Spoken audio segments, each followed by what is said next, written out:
Good afternoon and welcome, everybody. This would be the Jeff Cameron Show right here on 97.9 ESPN Radio. Great to be with you. Happy Monday. Hope you're well. I'm Jeff. That's Tom. We're online, ESPNTallahassee.com. Go there to listen live via the streaming free. Always don't miss anything. Hey, sometimes you do. And if that's the case, you can get caught up. All 3 hours posted every day upon the conclusion of the program, both on iTunes, where you go rate and review 5 stars, share with your friends. Appreciate all that. And also in our archived audio on the webpage. You can email us, jcs@979espnradio.com. Find me on Twitter at @JCameronShow, the WTSM app, good for your mobile devices. And right now, hello, YouTubers. Hello, Periscopers. You can watch us perform our radio duties if you'd like by going to either one of those platforms, and you're good to go. The Noles, as expected, get absolutely run out the building. It is a thorough beatdown and representation of where the two programs are. Nothing fluky about what happened. Clemson is worlds better than Florida State at playing football currently. And that stinks. That's tough to accept. That's the reality. This game made it abundantly clear. If you were skeptical, if you were one of the ones who got mad at me earlier in the week and said, well, you're just so dismissive of our chances. Well, that's because if you've watched Clemson play the last couple of years and you've seen our offensive line, that would be all you needed to know that this was not going to work out real well. And now you mix in the fact that not only are we thoroughly outmatched at the line of scrimmage, but, we haven't anyhow done a real good job of developing players. We're not real good at quarterback. And our defense is lacking. So that's, there's that. World needs plenty of bartenders. It's a tough time right now. And it's I get it, man. You're angry. You're frustrated. I'm not happy. Nobody who dons the garnet and gold is happy about the state of the two programs. It's impossible, right? You can't watch that and not have that elicit emotion. And even when you are of your right mind, even when you kind of project and know that this kind of lopsided result is in the making, even when you steel yourself to sit down and watch a game like this, armed with said knowledge that it's not going to go your way, when it plays out before you, it hurts. It hurts to have the confirmation of your greatest fears. And that's where we are. That's the reality of the situation is Florida State can't compete against Clemson right now because Florida State's offensive line is a dumpster fire, and Clemson is elite across the board. And it got that way in a hurry. It seems almost unfair. It's tough to stomach. It makes you angry. But being angry isn't going to change that reality. You're better off being pragmatic, knowing that here's what's on the docket. That game's behind us. Florida State now can play Wake Forest, Syracuse, Miami, Boston College, and Alabama State. All those games are in a row in the order I just laid out, and all of them are imminently winnable. And if you're going to have the kind of season that might allow you to see an upgrade of overall talent within the program, in particular, recruits that say yes along the offensive line, then you got to win those games. You got to go out and win enough games to create a buzz, to create a sense that something's turning. The tide is turning in Tallahassee, that maybe they have something working, because that Clemson game is not going to tell anybody that you are on the cusp. You are on the verge of being an elite football team. You're not. Florida State's not. But they could be a decent football team. They could be a good football team. They could be the ACC's second-best football team. You got to strive to get there before you can reach the other. And the truth is, the elite recruits watch a game like that, and you're probably not going to be able to convince them that Tallahassee's the place for them. Not when they have options, and if they're elite, they have options. And they're going to say yes to Ohio State, and they're going to say yes to Alabama. They're going to say yes to Clemson, Oklahoma, LSU, teams like that. Right now, they're not going to say yes to Florida State. Now, there are an abundance of skill players throughout the Southeast, especially in the state of Florida, and you can get you some receivers and running backs. You can do that, but they're rendered somewhat moot when your offensive line is overwhelmed. And this is the case, once again, in Tallahassee. This is the case at Florida State. What's hard to stomach, really hard to stomach, is knowing it's not a quick fix, because we all want to be able to say, well, gosh, this program was bad, and then this guy came along, and the next thing you knew, they were pretty good again. And there are examples like that, right? In most cases, it's because their offensive line isn't an unmitigated disaster. It isn't putrid. This line is putrid. It's some of the worst offensive line play I have ever seen across a period of about 2 to 3 years at a program of this stature. You don't typically see this at the Power 5 level. You'll see this, some of the smaller programs in the smaller conferences. They'll suffer a couple of injuries. They're marginally, decent to start a season. They lose those guys, and the next thing you know, they're just a sieve, and you watch that game and you go, well, that's why they're, Tulane, whatever you might say, right? But you don't typically see it at a place like Florida State, but that's the reality that we've had to deal with these last few years. And it's hard because, on the one hand, I understand why you're angry. It's unacceptable for Florida State to ever really look like this. And on the other hand, we know how it happened, and we know how long it can take to get that turned around. Doesn't matter the system you're running. You want to run pro style? You want to run real slow? You want to run real fast, spread it out? Doesn't matter. Doesn't matter. If you can't block, you can't win. Been saying it. I'm a broken record. A broken freaking record. 3 years. Can't block, can't win. Can't block, can't win. Can't block, can't win. Can't block, can't win. And then it's like the definition of insanity, right? We go out there, we get hyped up. Oh, it is Clemson because it says your brain triggers rivalry, big matchup.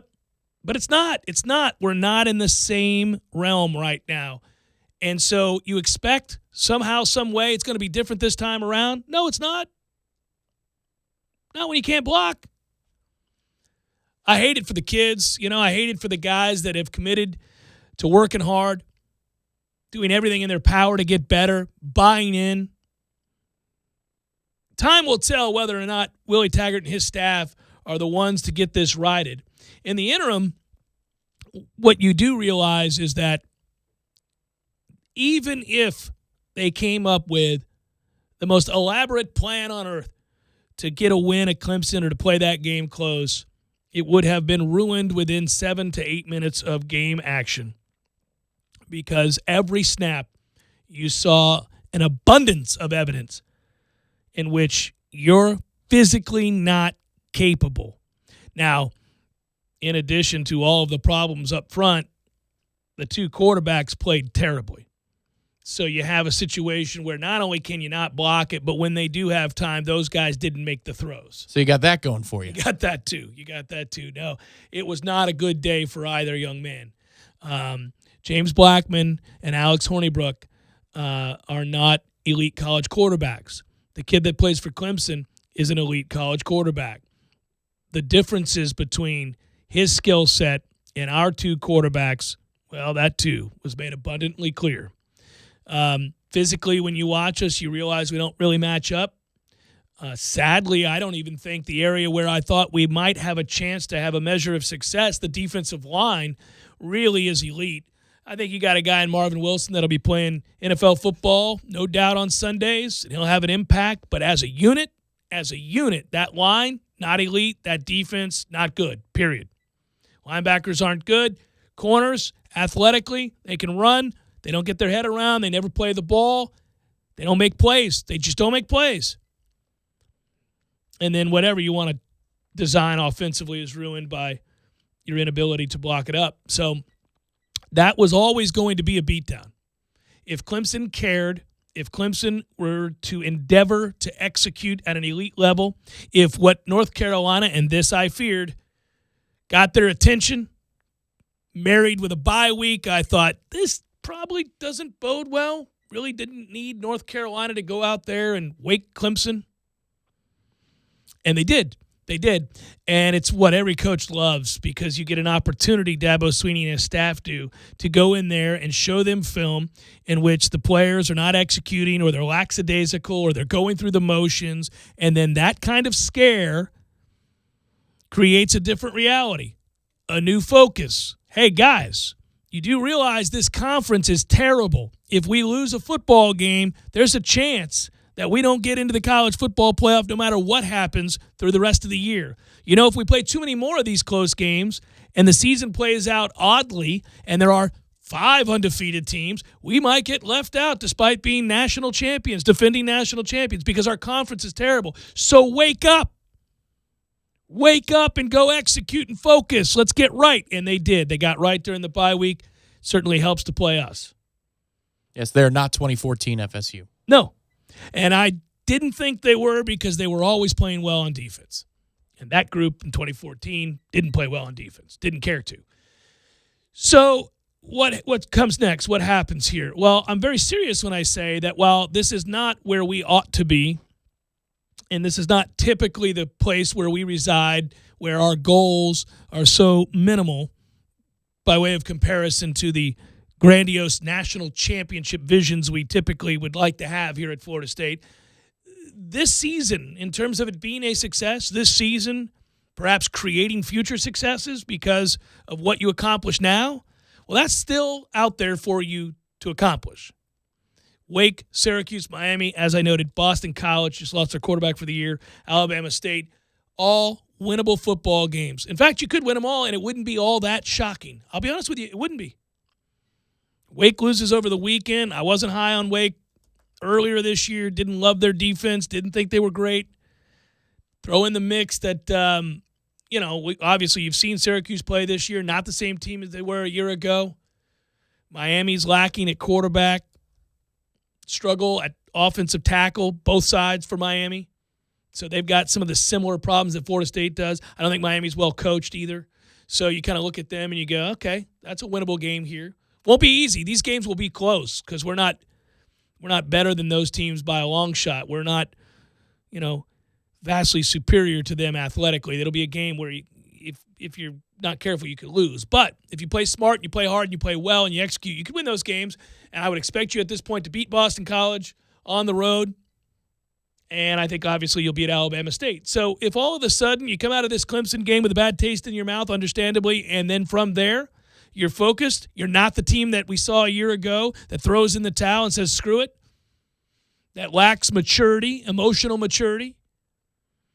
This team didn't quit Saturday. I got a lot of texts and tweets and emails to the station inbox. Well, we're quitting again. No, we're not quitting. We're not good enough. They just got their ass beat. That's all that. I wouldn't have even watched this film. I would have found a few isolated incidents where guys went off the reservation and perhaps weren't paying attention to their responsibilities. Outside of that, the reason you got beat, Jimmy, is because Roger is a lot better than you. Next. There it is. This sobering discussion is going to increase sales at the beer aisle, liquor stores, and local watering holes by about 10% year over year. Well, if you were listening to the show this week, you have no choice, Tom. But if you were listening to the show this week, it's not like I was, vague. You weren't calling for it. You weren't calling for the upset, no, buddy. No, I mean, I kind of intimated on more than one occasion that I don't like the matchup. You weren't hulking up when you were getting punched in the face with reality. No. There was no hulking up. I was kind of like, really don't feel it. Don't see how it's going to happen. Jeff, you're so pessimistic. You don't understand. Upset's going to happen. This team's not last year's team. No, it's not. I can agree with you that this year's team is not last year's team. They're better than last year's team. Florida State's team this season is better than last year's team, without question. That is correct. But that doesn't make them good. Yeah, if you're on the beach and there's a tsunami on the way, not a whole lot of reason for optimism. No. There could be a gap in the water. Yeah. That magically protects me. It just, this team's not good. Are they getting better is the question. Well, in some areas they are certainly getting better. They got a long way to go, though, at the line of scrimmage. And luckily, they're not so overwhelmingly outclassed in the remainder of these games. Not until you get to Florida, which we'll lose to Florida. So looking at that Florida defense, I don't see us blocking them. So now is the time you got to make hay. Now is the time. 8-4 is possible, 7-5 more likely. If you lock it in, get focused, and execute, and it starts Saturday against Wake. And that's a big damn game. That's a big game relative to where we are and where we're trying to get to. There's an old school phrase right there. Lock it in. Lock it in, Millar. Yeah, I forgot That's about that. the roster. Lock it in. Lock it in, yeah. So I need those guys to, and certainly Willie Taggart and his staff, Lock it in. Need to get locked in here. I am continually perplexed by some of our just defensively. Harlan's not getting it done. Just not getting it done. That's I don't know. I don't want to have to keep repeating that. I feel like I'm beating a dead horse. I've talked about that now from the start of the season to where we are here. No, when you're not angry about it, that says it all. When you're not outwardly, and I don't mean inside. Yeah. I mean in discussing it. When you're not screaming that. No, I mean there's we've nothing been failed. Yeah. Well, you can listen. They weren't gonna. I don't care what they did. They weren't gonna make that game a close game. But they don't. Yeah, that defense, man. But they all played hard. And so what I was getting to there was that this was not quitting. This was they were overwhelmed, outmatched, outclassed. Not easy to stomach, not easy to say, not easy to take, not easy to swallow that bitter pill. Knowing that that's where we are and that's where they are, boy, that hurts. I think there were two proud moments at Hangar 38 on a Saturday, and it was a good time. Despite, I think, because the crowd understood. It wasn't everybody kind of got wasn't it. People throwing stuff at the television. People understood. Yeah. We understood. One of the moments was just because we were watching the game, and he said, "Tom, the graphic just flashed up a total yards. You want to guess what it was?" You almost nailed it. I was within about You 20 were yards close. between the two teams. Yeah, and forgive me that I didn't go back and rewatch this one. Now, I usually do. I did not go back and rewatch this one. I had a pretty good handle on what was happening there throughout the afternoon, so I didn't need to go back and look at this one. But one thing I would say to you is that your guess, I believe, what'd you guess, 260-something? No, it was like 320 to 30. Oh, it was the second time. Yeah, the first time I asked you, it was like 267 to 34 or something like that. Or 270. I had it. I was on it. Yeah.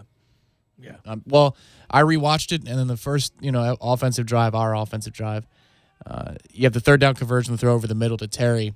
But then the second third down, Trey McKitty is in the middle of the field, and I don't know that anybody else is, and he had locked into his left. Is at that point I really thought about just going to a different website, any other website. Yeah, just go somewhere else. I'd go to no need to trees.com. Is there? Let's go check trees.com during the break, everybody. Let's go find it.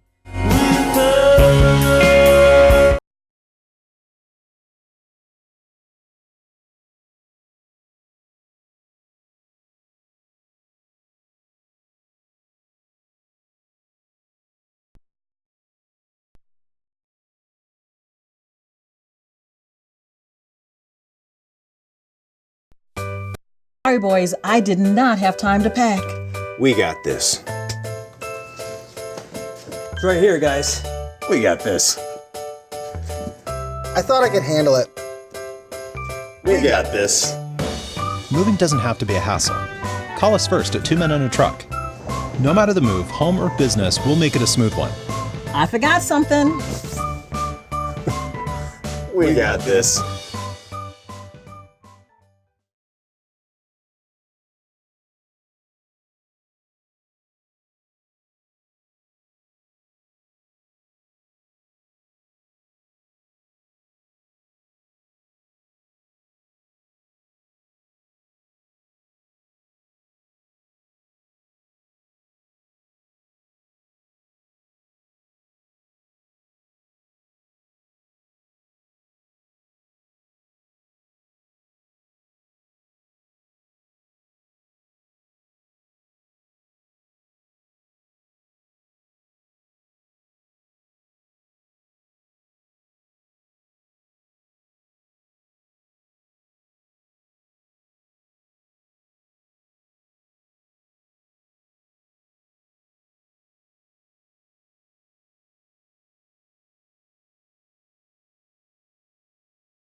Tell you about our signature witch, the Wicked. Why call it the Wicked? Some say it's wicked tasty, some say it's wicked large. One thing's for sure, with oven-roasted turkey, ham, pepperoni, roast beef, and bacon, as well as your choice of 3 cheeses, it definitely takes you from wicked hungry to wicked happy in just a few wicked good bites. Only at Witch Superior Sandwiches. On Wednesday, the Wicked is just $5. 5 meats, 3 cheeses, $5.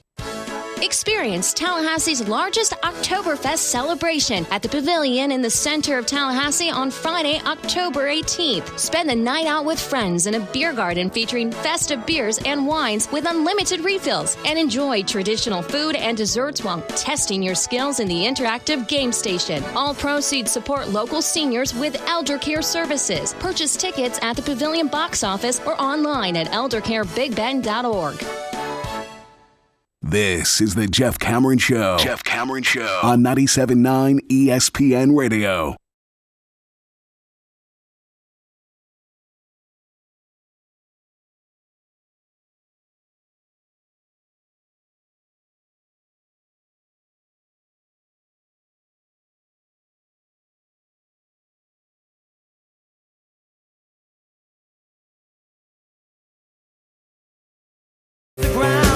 So predictably, Florida State is drubbed 45-14. We did have a weird, kind of interesting day of college football. Not weird, but an interesting day of college football. I think we realize now that some things we didn't know before, such as Oklahoma's defense is much improved. Especially when it comes to stopping the run. Yes. Yeah, much improved there. Quarterback play is not where it needs to be, and on display was why Jalen Hurts lost his job to Tua. He's a guy that is a more proficient runner than he is passer. And he's a guy that, if his primary is covered up, looks to run. And that could get Oklahoma in trouble down the line if they are to get to the college football playoff. But they win the Red River. I get backdoor covered with that cheap Texas score there late. That one hurt. I hate it for you. That one hurt because OU was really a lot better than Texas on Saturday. I think we both agree on that. That angers me. But hey, these tall boys aren't going to buy themselves, boys. Yeah. It is called gambling for a reason. Yeah, all right. It is gambling for a reason. Oh, man. That first half could have been 21-0 inside of 10 minutes. They're going down the score to make it 14-0, and Jalen fumbles the football. I'm like, okay. I was like, woo, this is what I needed. We're going to have this Maybe kind this of a day. offense will come to life. Nope. There was that. LSU's offense is every bit as good as we thought it was, and that was a game Florida team that went in there. And, one thing I've said before, I think Florida really, really, really did benefit when they narrowly escaped Kentucky. Because in that game, and again, you don't root for injury or anything like that, but when Franks went down, they put the better of the two quarterbacks in. Trask has played really well. Kid's got a ton of heart. He's pretty he is tough, period. And they have a good defense, but that LSU offense is just too much. You look at that second half, 21-7 in the second half for LSU, and you look at the yards per play, and you just see that is an offensive machine right now. Makes for some really good football games moving on down the line. Almost weird to watch LSU light up the scoreboard like this, isn't it? We're so accustomed to just seeing great defense, hard-hitting defense, run the football, bad quarterback play. We're used to wondering aloud as we watch LSU play, how do they keep getting all these great receivers, and why don't they ever have anybody that can get them the ball? But now we watch LSU and we're like, damn, I got a Heisman candidate at quarterback. That offense is great. And that atmosphere is pretty special. One of the elite places to watch a college football game in all the land. So since he took over, Orgeron has 11 losses, I believe it is. I saw this tweet from David Hale earlier today, and 10 of them are the top 20 teams. I mean, it's trending and looking like a genius move, even though, like the Clemson hire at the time. Yeah, no, it's working out for them. Orgeron has made good hires himself, and that, too, like the Clemson hire. His quote before the game was unbelievable, and I wish, anybody I know could speak like Orgeron because it's just entertaining. But he says, welcome to Death Valley where dreams come to die. I mean, yeah. Okay. That's what you give me before kickoff? Yeah. Wow. Yeah. He needs to be interviewed before every game ever from now on.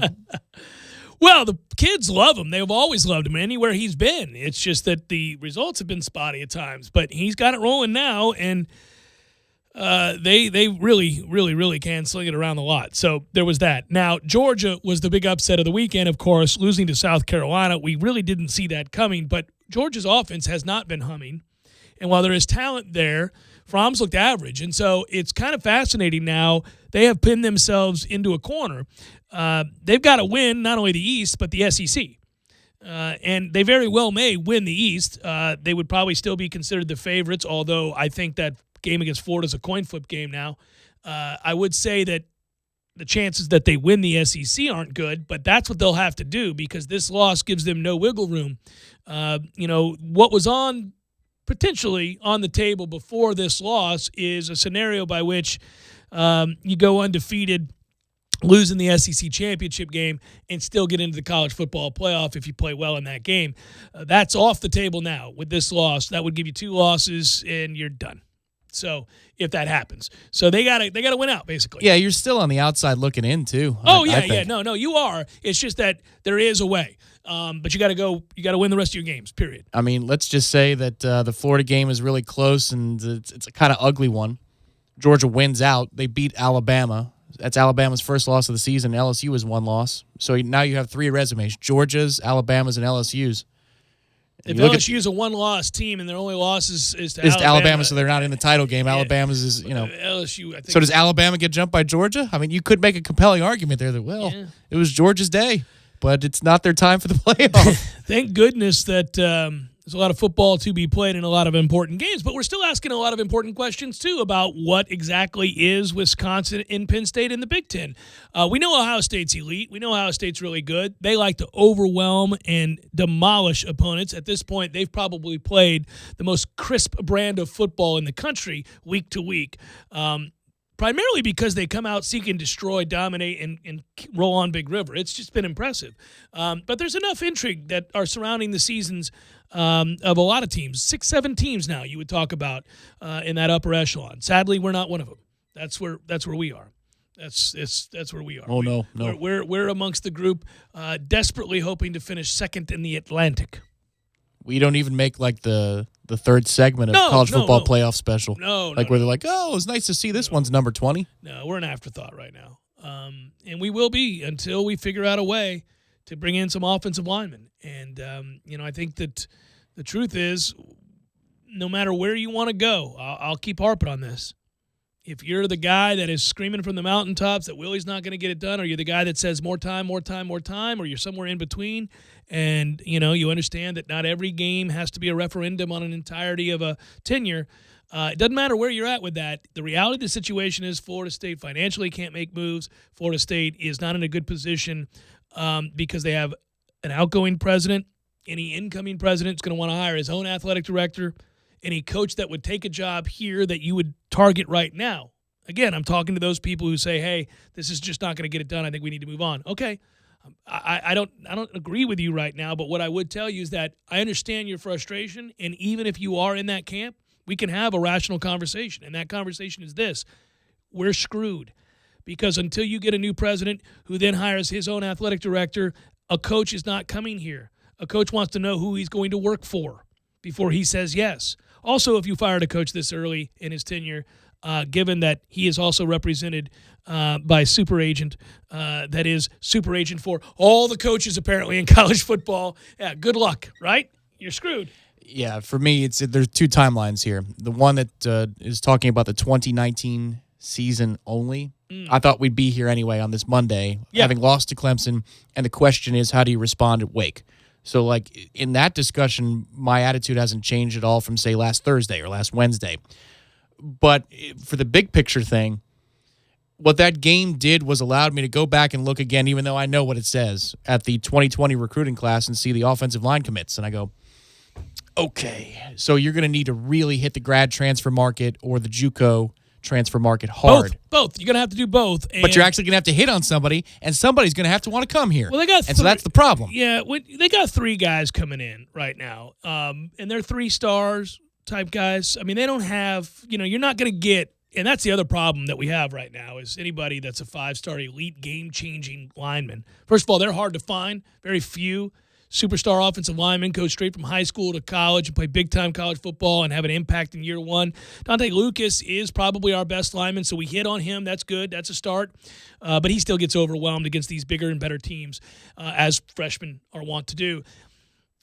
Those kids right now aren't coming here. And why would they? I mean, if you think about it objectively, and I know you can do this, it's hard for all of us to do. We don the garnet and gold, and we want kids to love the university the way we do. But the truth is, if I'm a player and I have options, and I'm being recruited by Alabama, I'm being recruited by Clemson, or I'm being recruited by Ohio State, or you name it, why am I considering Florida State right now, given what they are? I mean, they're a long ways away, and so you're probably not going to get those guys. Maybe if they're legacies or something, you got a shot. But for the most part, you're not going to get those guys. So you gotta try to find a way to bridge the gap. What you can't continue to do is go out there and really look. Well, it's a better way of saying this because they didn't quit. You can't go out there and lose 5 and 6 games a year for the next year or two, okay? Because at that point, now you're falling even further behind. You really don't give kids a reason to say yes. You haven't created any momentum. So while we're trying to be realistic about what's possible, when the rebuild is difficult, and what is possible is to win against Wake and Syracuse and Miami and Boston College and Alabama State, get to a bowl, show progress, get better on the season, clean up the locker room, which he's doing a good job of. Kids are going to class, staying out of trouble by and large. They're getting things done in that regard. And once Trevor Lawrence gets the hell out of there after next year, be in a position to compete again. And, it's baby steps. It's incremental. It hurts. It sucks. But this isn't an overnight fix. This isn't like, we don't have a good quarterback. You can go get a good quarterback. You can go find one. You can make that happen. A skill position player here or there you can find. It's just with a line, with the entirety of an offensive line, when it's this bad, it doesn't get better overnight. Right. So what you got to do is you don't have to be content with it, but you just have to be realistic and understand that we're battling with Syracuse, Wake, Virginia, Miami, NC we're State, not where we want Boston to College. Be. We're not. That's who we're going to be on the level with for the next year or two. Well, and it feels like you're in a straitjacket over it, though, and you can't get out. Oh, it's frustrating, but here, man, again, so Wake loses on Saturday, Virginia loses on Friday. In person, when I went to that Virginia game, the first thing I reported back to you when I came back was Virginia's not very good. When I watched them, I'm like, that team's not any good. They're not. They're not that good. The rest of this conference is not very good. It's Clemson and a whole bunch of slappies. The rest of this conference is but sorry. So why do I say that? Well, I say it, A, because Clemson's on another level. Sucks to admit. It's the reality of the situation. But then when you consider everything else is up for grabs, okay, let's make inroads there. Let's go. Let's be the second best team in a sorry conference. It's not what we wanted to do today with our Saturday, but we're here. We're here. And so we're going to make the most of the county fair. That's fine. There are some things we can do at the county fair. There is. What are those things, Tom? The county fair. Well, we'll find some things to do at the county fair. Eat poorly. We're going to eat poorly. Hit the county fair funnel today. cakes. That's what we're going to do. Be We're some gonna corn eat poorly. dogs. I'll throw those balls off the pins. That's what we'll do. We'll throw that. The ball, the pins, What maybe else? the ring toss. I'm not getting on one of those rickety merry-go-round But things. you know what? If they can give you the water gun with the little thing, Okay, that I'll climbs, do that. Yeah. That's fun. That's a pretty good one. Okay, I'll grant you that. That's a win over Wake on the road. That's what that is. And a stuffed animal.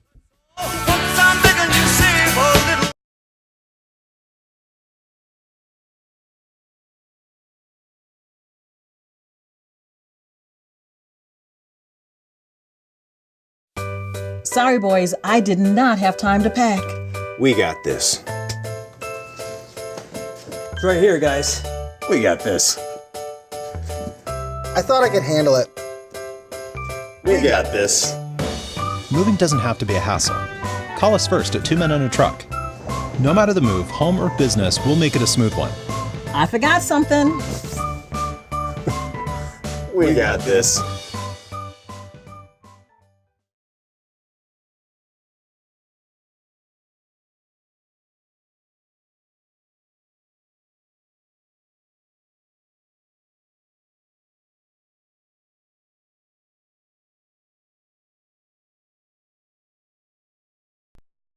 ESPN Radio is brought to you by Barano Heating and Air Conditioning. Whatever your heating or cooling needs, turn to the experts at Barano Heating and Air Conditioning, 580-4029, and online at baranoac.com.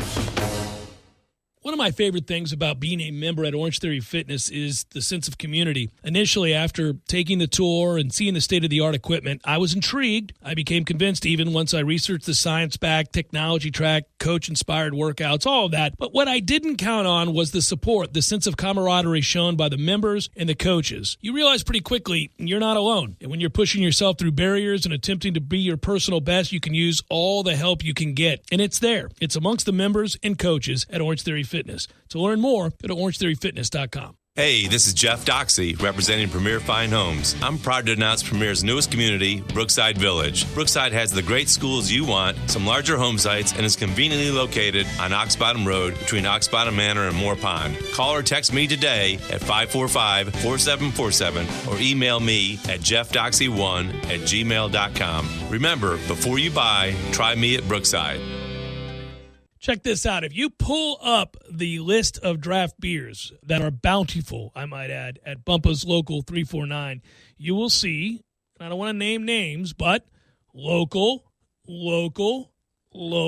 still scrolling down, local, Tampa, Miami, statewide, all through it. And when you think about going to Bumpa's, you're thinking about supporting your local restaurants. Eat local, drink local, be local, all that. It's true. And to top it off, the fishy tacos. The fishy tacos? That's what they're called. They're not fishy in that sense, but they're called pure fishy is what I think it's called, and they're delicious. See, when I think of Eddie's establishments, be it Bumpa's Local 349 or some of his other businesses around town, I think of businesses that give back to the community. And he's the type of Tallahassee citizen, and he's running the type of Tallahassee businesses that we need to support.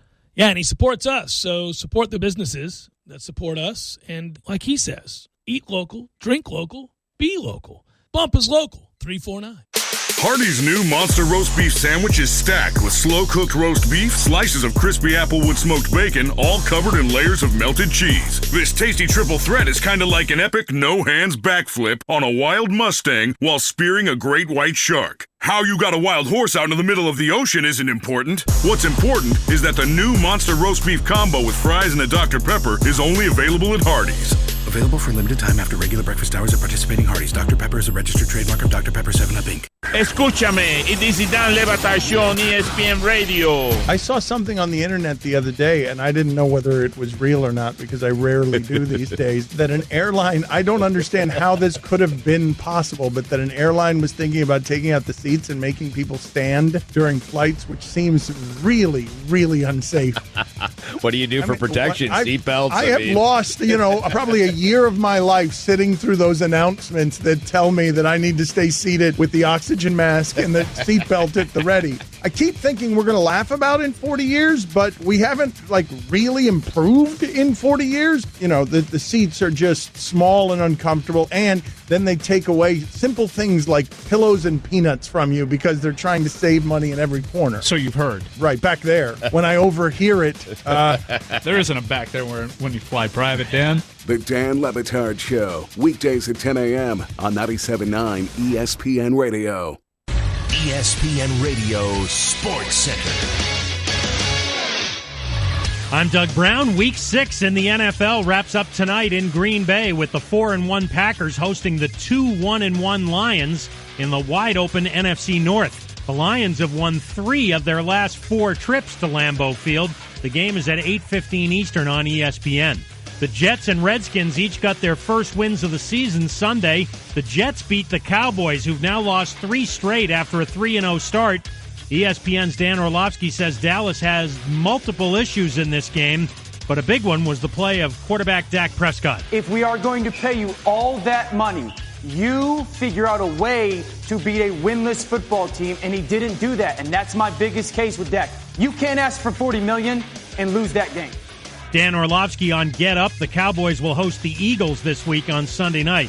Game 3 of the NLCS tonight in D.C. The Nationals lead the series 2-0, and they'll have Steven Strasburg on the mound for this one against Jack Flaherty for the Cardinals. Our coverage starts at 6:30 Eastern on ESPN Radio. At Napa, get a 5-quart jug of Mobil 1 full synthetic motor oil for just $26.99 and a $10 mail-in rebate. General states pricing. Sale prices do not include applicable state and local taxes or recycling fees. Offer ends 10/31/19.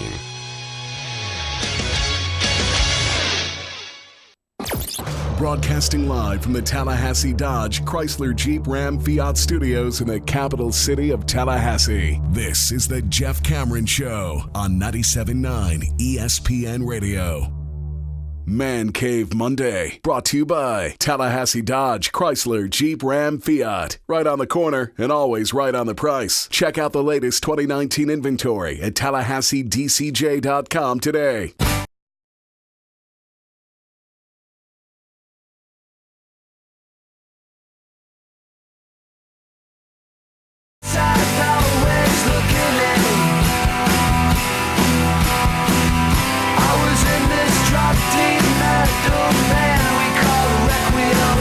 Got a good Monday Night Football game tonight, coupled with the postseason baseball. All right.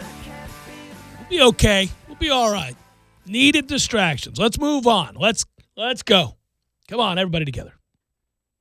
It's easy to wallow. Yeah. No, I think that walking into Hangar 38 on Saturday, Tom, you and I both knew it was not likely to be much of a game.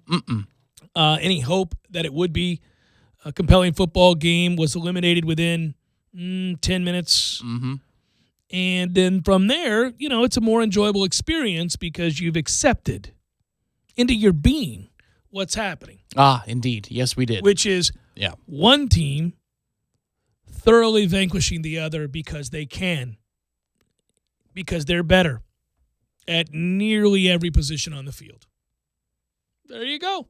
There's that. Yeah, it looked that way. Yeah, it did. Within about 6 plays for each team. Well, it's weird when you do it. Like when you watch, if you pause the film or you pause the replay, and you're like, okay, let's see, let's do this matchup for matchup. There. Nope, they're better. Here to here, nope, they're better. Here to here, nope, they're better. Okay, let's see. Here to here, they're better. Here to here, oh, they're better there too. All right, better there too. Okay, let's see. Anybody? Nope, they're better there too. It gets tough when, let's say you just have, the 22 players, the 11 on offense, the 11 on defense. Like, you do that, 19 of the 22? Yeah. 19 of the 22 favor Clemson? We've got the bolt-action rifle, and they've got the Jesse Ventura minigun from Predator. It's just like... And it's a gunfight. Woo! We got no shot here, man. I feel bad for the for the offensive line, and that may sound weird, but those kids aren't equipped.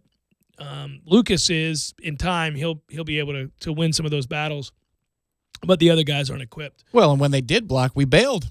Yeah. No, our quarterbacks played terribly. We bailed a lot. Now, part of that, and I get it, James played awful. Alex Hornibrook played awful.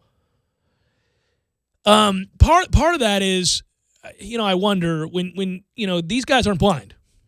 As easy as it is for us to sit back and watch and see the gross mismatch that is Clemson's defensive line against Florida State's offensive line from afar. Imagine what it's like to be behind that line in harm's way and witness the same sort of disproportionate skill set, right? James, that's been going on for 20 games in his career. Yeah. So for those two guys, there's a part of me that feels bad. Now, I can sit here and tell you they didn't play well. I think they would say that. Coach Taggart said it today. It will be interesting. He didn't tip his hand as to the direction they're going to go this week at quarterback. I know Ira wrote for warchant.com, and we'll ask him about that in about 12 minutes. He wrote that he thinks they need to put an end to this trading in and out of quarterbacks, that it's not doing the team any good.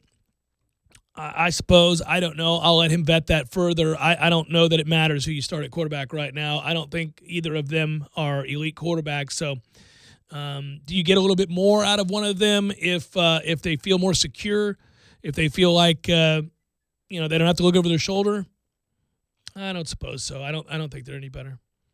I just think, let's just say you did that for this past weekend and you had only James or only Alex start. Well, then the entire fan base would be calling for the other guy, not knowing that he would look equally as bad. Yeah. No, and you can't concern yourself with what the fan base is going to do as a coach. Obviously, I know you know that. But I'm just talking about us. Yeah. I mean, the bottom line is I feel for anybody that's behind that line. At Jay Cameron Show, at _Tom Lang. I know you guys may hit on this with Irish FL next hour, but I was struck by what Coach Taggart said at his presser, and that players were getting on to dejected teammates. That doesn't sound like quit to me. It gives me a ray of hope.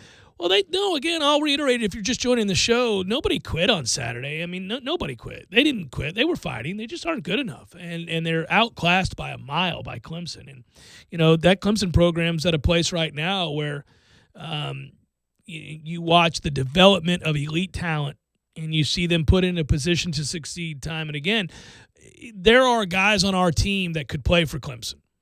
In particular, like a Tamorian Terry, if you just want to grab a guy, he would play and he'd get a lot of time. Even with that elite receiving core that Clemson has, Terry would play, and he's a good player. And we have some guys like that. Cam Akers would play. I mean, ATN would play too, but Cam would get into games. He'd play. Okay, so we have some guys that are on the level there with Clemson, but the line of scrimmage is everything in football. It really is.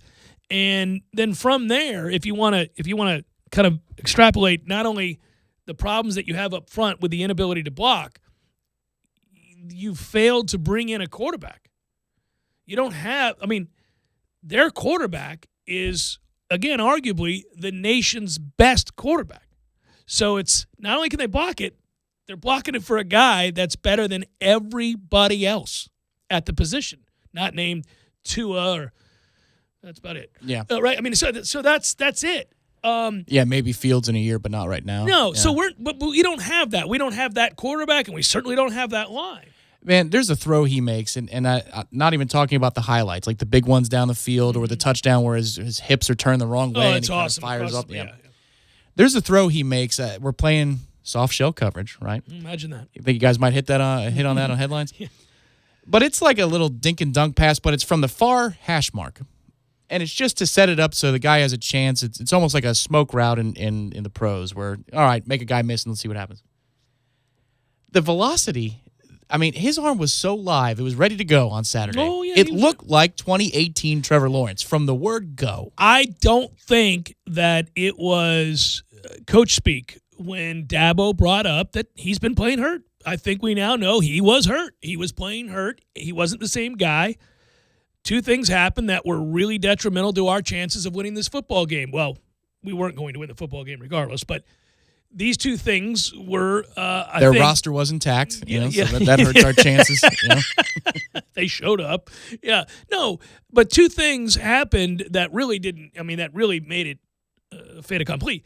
And that is that basically Trevor had time to heal and get right after dealing with a sore shoulder. And then the North Carolina game woke their ass up.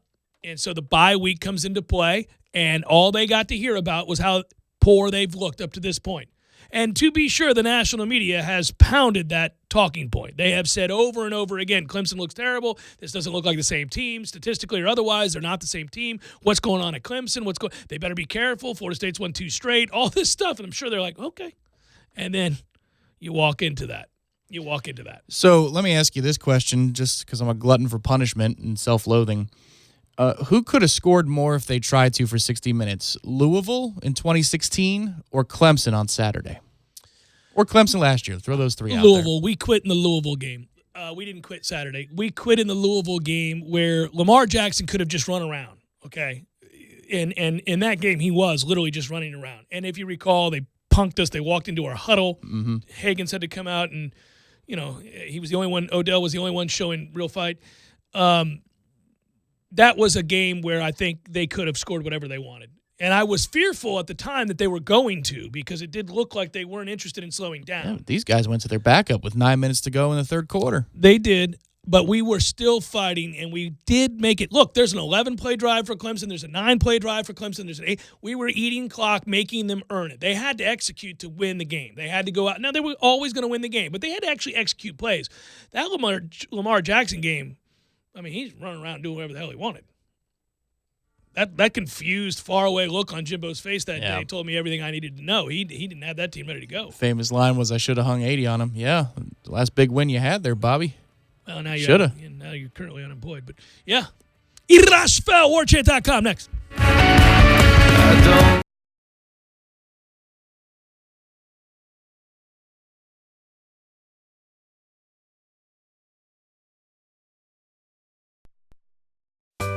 Sorry, boys, I did not have time to pack. We got this. It's right here, guys. We got this. I thought I could handle it. We got this. Moving doesn't have to be a hassle. Call us first at 2 Men and a Truck. No matter the move, home or business, we'll make it a smooth one. I forgot something. We got this.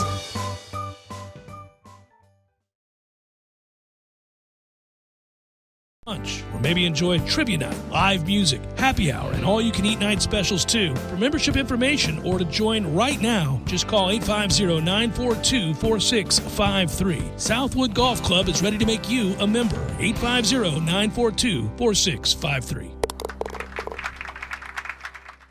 Tallahassee, it's Chuck Oliver, the king of college football, and you can join me every weekday at 1 p.m. right here on Tallahassee Sports Monster. We talk nothing but college football every day from Tallahassee to Tuscaloosa, Athens to Auburn, and everywhere in between. That's the Chuck Oliver Show, weekdays at 1 p.m. on our new home in Tallahassee, 97.9 ESPN Radio, Tallahassee Sports Monster.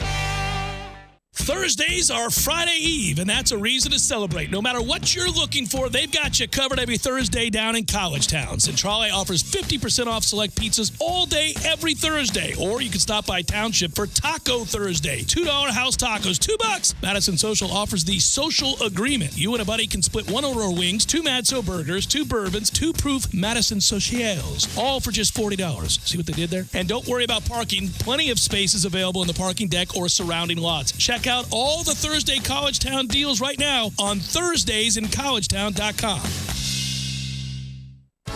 Experience Tallahassee's largest Oktoberfest celebration at the Pavilion in the center of Tallahassee on Friday, October 18th. Spend the night out with friends in a beer garden featuring festive beers and wines with unlimited refills, and enjoy traditional food and desserts while testing your skills in the interactive game station. All proceeds support local seniors with elder care services. Purchase tickets at the Pavilion box office or online at eldercarebigbend.org. Salute those who serve by being a part of Sport Clip Haircuts, Help a Hero Scholarship Campaign, and help service members and veterans take the next step towards civilian careers. Now through Veterans Day, November 11th, you can help a hero further their education towards post-military goals when you get a haircut at the Clarence Center and Mahan Village Sport Clips. Here in Tallahassee, Sport Clips will be a part of a record franchise-wide fundraising goal of $1 million for the annual Help a Hero campaign, which provides scholarships to active duty military and veterans. Donations to Help a Hero campaign will be collected in store. Sport Clips across the country will hold the biggest haircut day of the year on Veterans Day, when they will offer free haircuts to service members and veterans with military ID, and each store will donate $1 from every haircut service to the VFW administered scholarship program. Salute those who serve by donating today to the Help a Hero campaign. As sports fans, we all know this is the best time of the year. And the best places to catch all the action are at the Corner Pocket Bar and Grill and 7th Hill Tap Room. If you'd like a laid-back atmosphere, the 7th Hill Tap Room is your spot. 24 craft brew taps, plus wine options as well. And when you want to watch the pros, enjoy half off all craft drafts all day on Sundays. So, whether you're feeling the upstairs at the Corner Pocket or lounging down at the 7th Hill Tap Room, your game day is always covered. 2475 Appalachia Parkway, right next to Earth Fair. Come visit the new and exciting Hangar 38. This amazing place is for everyone listening right now. Practice your bowling skills, compete, and have fun. Whether you're a newbie, an all-star, or a beer frame champion, no matter how you roll, you'll find the best place to bowl is at Hangar 38. Hangar 38 is home to over 75 arcade games, so they're sure to have something for everyone. Zeppelin's at Hangar 38 is a premier, full-service restaurant and sports bar, and it's also your place for birthday parties and company outings. Tallahassee, what are you waiting for? Come on out to Zeppelin's Hangar 38, 6668 Thomasville Road behind Walgreens. The new $5 million luck scratch-off is here. To find one, there's a special call. It goes like this. Luck, luck, luck, luck, luck, luck. Luck, luck, luck, luck, luck. If you do it long enough and loud enough, someone is bound to get you one. in order to make it stop. The new $5 million Luck Scratch-Off with more than $329 million in cash prizes. Find yours today. The Florida Lottery. It's your ticket. Claim it. Must be 18 or older to play. Play responsibly. Did you just get an Amazon Echo? Pretty neat, huh? Now you can find us on there. Just say, Alexa, enable ESPN Radio Tallahassee. Once you've enabled our skill, you can listen to us anytime you want. Simply say, Alexa, play ESPN Radio Tallahassee. Driving every day from the Tallahassee Dodge Chrysler Jeep Ram Fiat Studios. This is 97.9 ESPN Radio, WTSM, Woodville, Thomasville, Tallahassee. ESPN Radio Sports Center.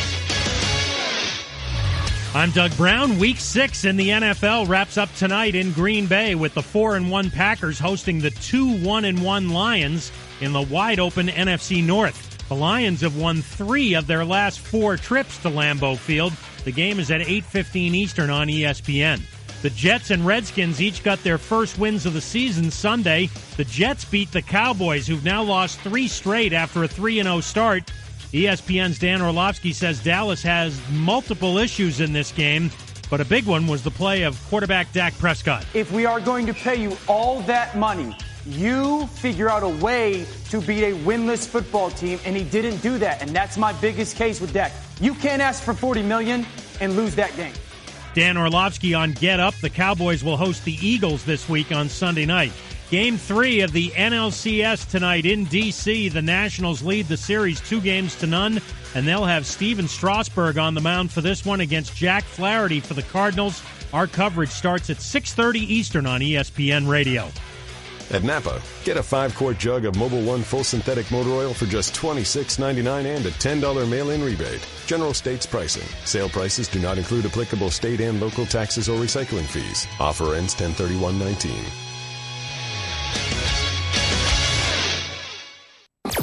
Broadcasting live from the Tallahassee Dodge Chrysler Jeep Ram Fiat Studios in the capital city of Tallahassee. This is the Jeff Cameron Show on 97.9 ESPN Radio. Man Cave Monday, brought to you by Tallahassee Dodge Chrysler Jeep Ram Fiat. Right on the corner and always right on the price. Check out the latest 2019 inventory at TallahasseeDCJ.com today.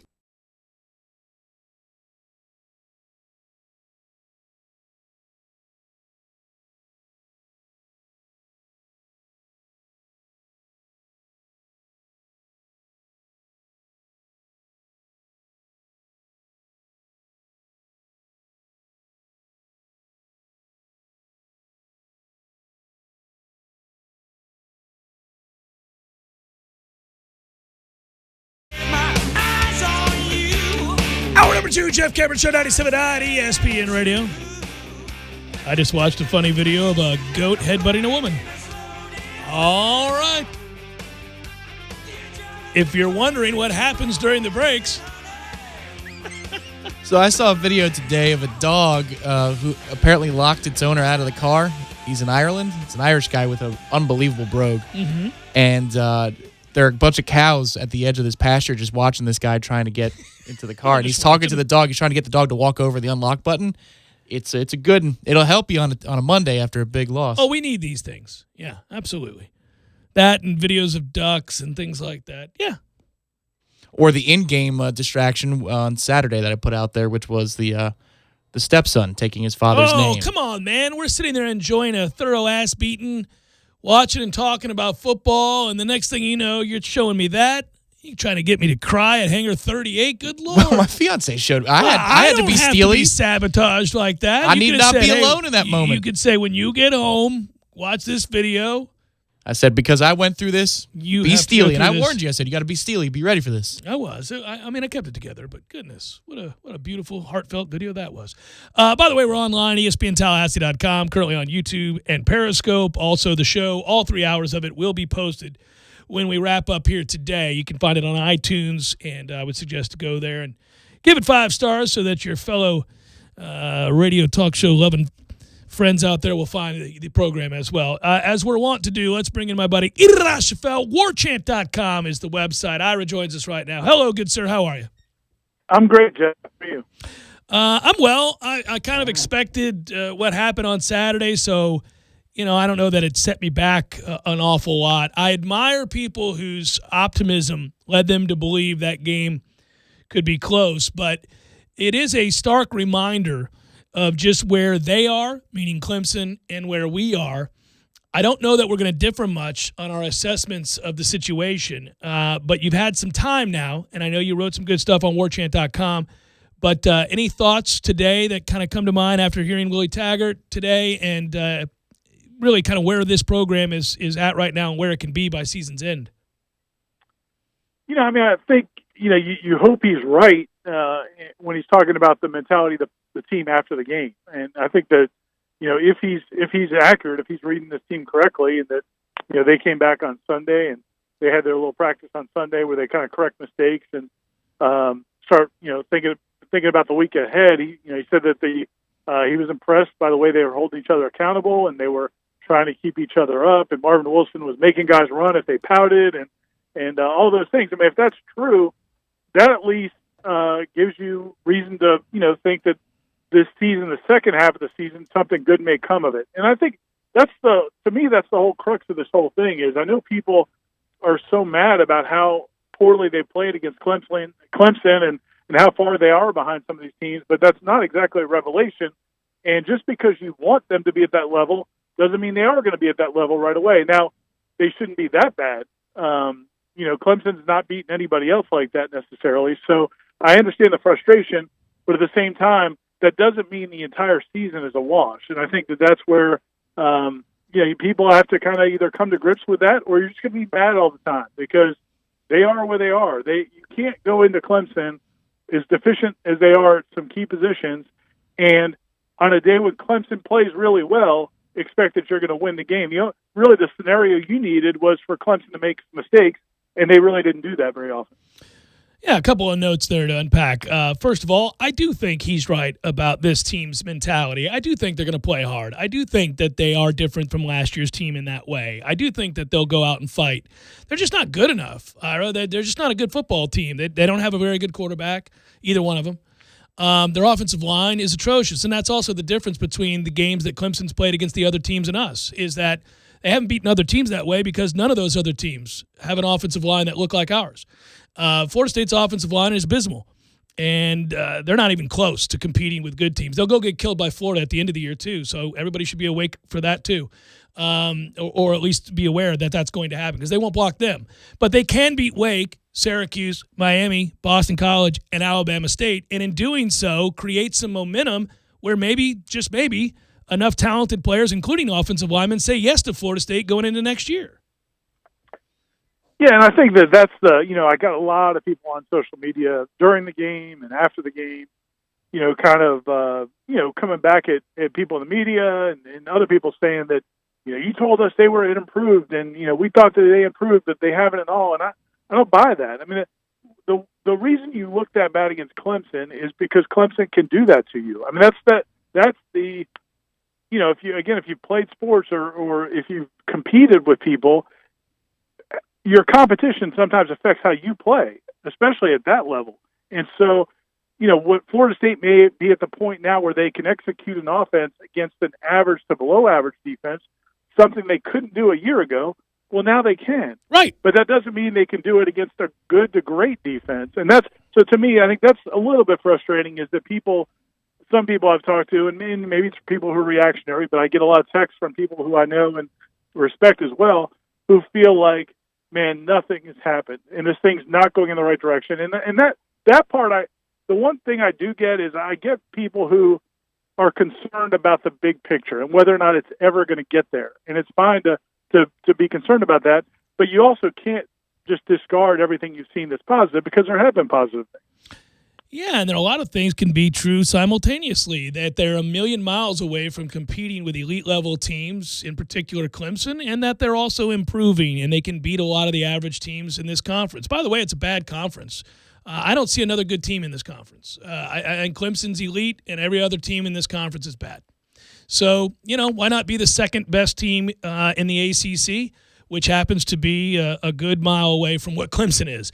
You can get there, but you got to win some games. As far as the big picture goes, I get that same concern, Ira. I think there is a legitimate chance. We'll see. Time will tell that Willie Taggart and his staff won't be the ones to get this thing turned around. But at the same time, I also know that as of right now, if you're just discussing this year, this team compared to last year's team, they are better. They are better than they were a year ago. But offensive line fixes don't happen overnight. And now the question becomes if Coach Taggart is going to be able to cobble something together over the next 2 years that allows him to still be here, say, 3 and 4 years from now, how is that going to get done with the offensive line? Now, as Corey has suggested on the War Chant Report, and as I sometimes have intimated on this show, I think cheating is probably the best answer at this point. You're going to have to go pay players to come here and play offensive line, whether that be JUCOs or grad transfers or 5-star offensive line prospects. But you can't continue to go down this path because we have plenty of talent at wide receiver and running back. There's talent on the defensive side of the ball, but you just don't have offensive linemen right now other than Lucas. And I'm kind of tongue-in-cheek here a little bit, but they got to figure out a way because just saying we don't have linemen isn't going to get it done. Yeah, I mean, there's bad news and good news. And I'll give you the bad news first. The bad news is you didn't get into this situation in a year, and you're not going to get out of this situation in a year. I mean, this was years of neglect in recruiting and evaluation and development, and you're seeing the fruits of that over these last 2 or 3 years at the offensive line position. And the bad news is you're not going to get out of that overnight. The good news is it's only 5 spots, and you feel good about Dante Lucas. So you're talking about 4 spots. And then, I think you've probably got at least a couple guys in your program that you feel like can develop into good offensive linemen. Yes. And, we'll see. Maybe you do, maybe you don't. But I think you got between the guys, a guy like a Brady Scott who, is a sophomore, I think, officially, a redshirt sophomore. Bavion Johnson still got another year of eligibility. You've got these guys coming up, Chaz Neal, who redshirted last year, and a couple of these other guys, the guys who signed as freshmen in February. You've got some options that if you get a couple of those guys to pan out, now can you go out and get a 5th-year senior from a middle-tier program? Or I'm not a big junior college fan, but if you can go out and pick up another guy, you can change it relatively quickly. Now, it may not be at Georgia level or Clemson level or something like that, but at least you can get to where it's respectable. Where they are right now is it's hard to even evaluate. Like, for example, Cam Akers. I did not think Cam ran the ball in this game the way he did in those earlier games. It's also fair to say that when the offensive line is getting obliterated, that changes your demeanor as a running back. So, unless you're Earl Campbell, it's not necessarily a great idea to go take on 11 defenders by yourself. So, it's hard to evaluate when you're that bad at that position. And, but again, I don't know how many other teams other than maybe Miami's defensive front, I don't know how many other teams are going to expose you like that in these last 6 games. Yeah, no, there's only Florida will, and Miami has a chance, but they're so bad at quarterback, that game would be pretty even. They also are terrible on their offensive line. So that game's home. So, that's a coin flip game. A lot of these games are kind of coin flip games. I actually think Florida State should now be favored on the road against Boston College. They just lost their quarterback for the year. They weren't playing good defense anyhow. This Wake game's a coin flip game. You saw what Louisville just did to them over the weekend. Now you're looking at Syracuse and Miami, who haven't played well. Alabama State's a win. Yeah, man, this is the chance to create some momentum and beat the teams that you can beat. And that would be when you're trying to evaluate the coaching staff and whether or not certain guys should be here next year or not, and I'm talking about the entirety of the coaching staff, you need to see signs that kids are being routinely put in a position to succeed against like competition. Well, coming up, that's what they got. They got competition that they ought to win their fair share of games here. Now, if they go out there and start losing those games, and let's say they lose, Wake, and then they lose at home to Miami or something like that, and you only win 2 of the next 4, it's going to be hard to make a convincing argument that this group is doing a good job with this team, even with these problems on the offensive line. I want to get to the quarterbacks because you wrote about it. Folks, once again, if you haven't read it, warchant.com. You want them to end the carousel here at quarterback. To what end do you think that would help this team? Well, I just think that, to me, I don't know if I've ever seen James Blackman look worse than he did on Saturday. And now part of that's Clemson, and part of that's the offense not functioning well. But I also think that part of it is he is a guy that's an emotional guy, and I don't think when he's had competition or questions about whether or not he's going to play, I don't think that's when he's been at his best. And I think you look at, the way he played, he looked like a guy who was kind of looking over his shoulder. And I know he knew that Alex Warnibrook had played well the week before and, had kind of not rallied them to a victory, but had played well in the second half the week before that. And he just looked like he did not feel confident. At any point that I saw him on the field, that I think, that guy looks like he thinks this is my team. And I think James Blackman, with his emotional state, I think that's what he needs. He needs to believe that he's the guy. And so I think it affected his play. I don't know. Personally, he was so bad, I would have a hard time going back with him. I would go with Hornibrook and let James kind of watch it for a little while. But whoever it is, I just think somebody has to be the leader of this team. One of the things Willie said, his first comment about the quarterbacks today, and he wouldn't expound on what he's going to do, but the first comment he made is, we need somebody to step up in that position and be the leader of this offense. Well, the way you do that is by saying, this is our guy. And I think the way they've handled it, they were all holding hands and kumbaya those first two games where they both played. But now you get into a game like that, and I just cannot imagine that you're getting the leadership you need from that position when you're playing them that way, especially because they don't do anything differently. It would be one thing if you had, it's Chris Leak and Tim Tebow or something like that where you've got a dynamic runner and a passer. These guys aren't that. And I think they both are looking at it like, I think they're both looking over their shoulder. I don't think it's a good place. I think they need to pick one and go with it. I don't think either one's a great answer, but I think you have to pick one and say, okay, you're our guy. And if you have a bad series or two, you're still going back out there. And I think that not having that, I think doesn't help the situation. Well, certainly something that would aid James in perhaps winning that job back and having it be his for the foreseeable future is the fact that Alex Hornibrook also played terribly. Yep. Yeah, I mean they were both dreadfully bad. But it's also hard to isn't it also hard to evaluate quarterbacks? I mean, this goes back to something Jimbo used to talk about all the time, and I agree with him. And Willie made reference to it today that you had receivers running wrong routes, you had the offensive line. The end of the day, this team was not prepared for that situation. This team, in its entirety, the biggest criticism, you can talk about the shortfall of talent at the offensive line, maybe a quarterback, at linebacker, different situations. In entirety, this team was not ready for that stage against that opponent in any shape, way, or form, and that lays at the coaching staff. Now, I'm not saying they should have won it, but they should have been prepared. They didn't look prepared. So from that standpoint, it's hard to pin it all or a great deal on the quarterbacks because I think it was a blanket. The entire team just was not ready to play. What did you make of Willie's comments and head nodding regarding Corey Clark's question about getting Terry and Akers the ball more? On the one hand, I get why you'd want to get Terry the ball more. He's dynamic, and we see what he does with the ball. But the thought of getting Akers the ball, what the hell is he going to do behind that line? Unless you're going to throw it to him more. Yeah, it's a weird deal, man. Like on the one hand, you say get him the ball more, and I get it. And at the end of the day, especially at the end of the day, you say, Cam Akers only touched the ball 9 times. He only ran the ball 9 times. But at the same time, you're losing by 1,000. Once you get in that hole and then you turn the ball over and you're down 28-0 in the second quarter, you kind of have to go away from that approach. Now, at the same, especially because you can't block it up and they're just going to tee off on you. On the other side, I also think that I don't know. I guess you look at it from a standpoint of, you have 2 elite players, and so I get the idea of we need to really focus on these guys. And again, but it's not like they were playing at a high level. Cam, again, I thought did not run the way he had been running in earlier games. So it's not as a matter of okay, well he's going to get something, he's going to make something happen. I didn't think he played very well either. I just feel like that's desperation, right? That's desperation talking, like this idea that if we just get them the ball more, things would be better. But it's not going to be better because you can't block.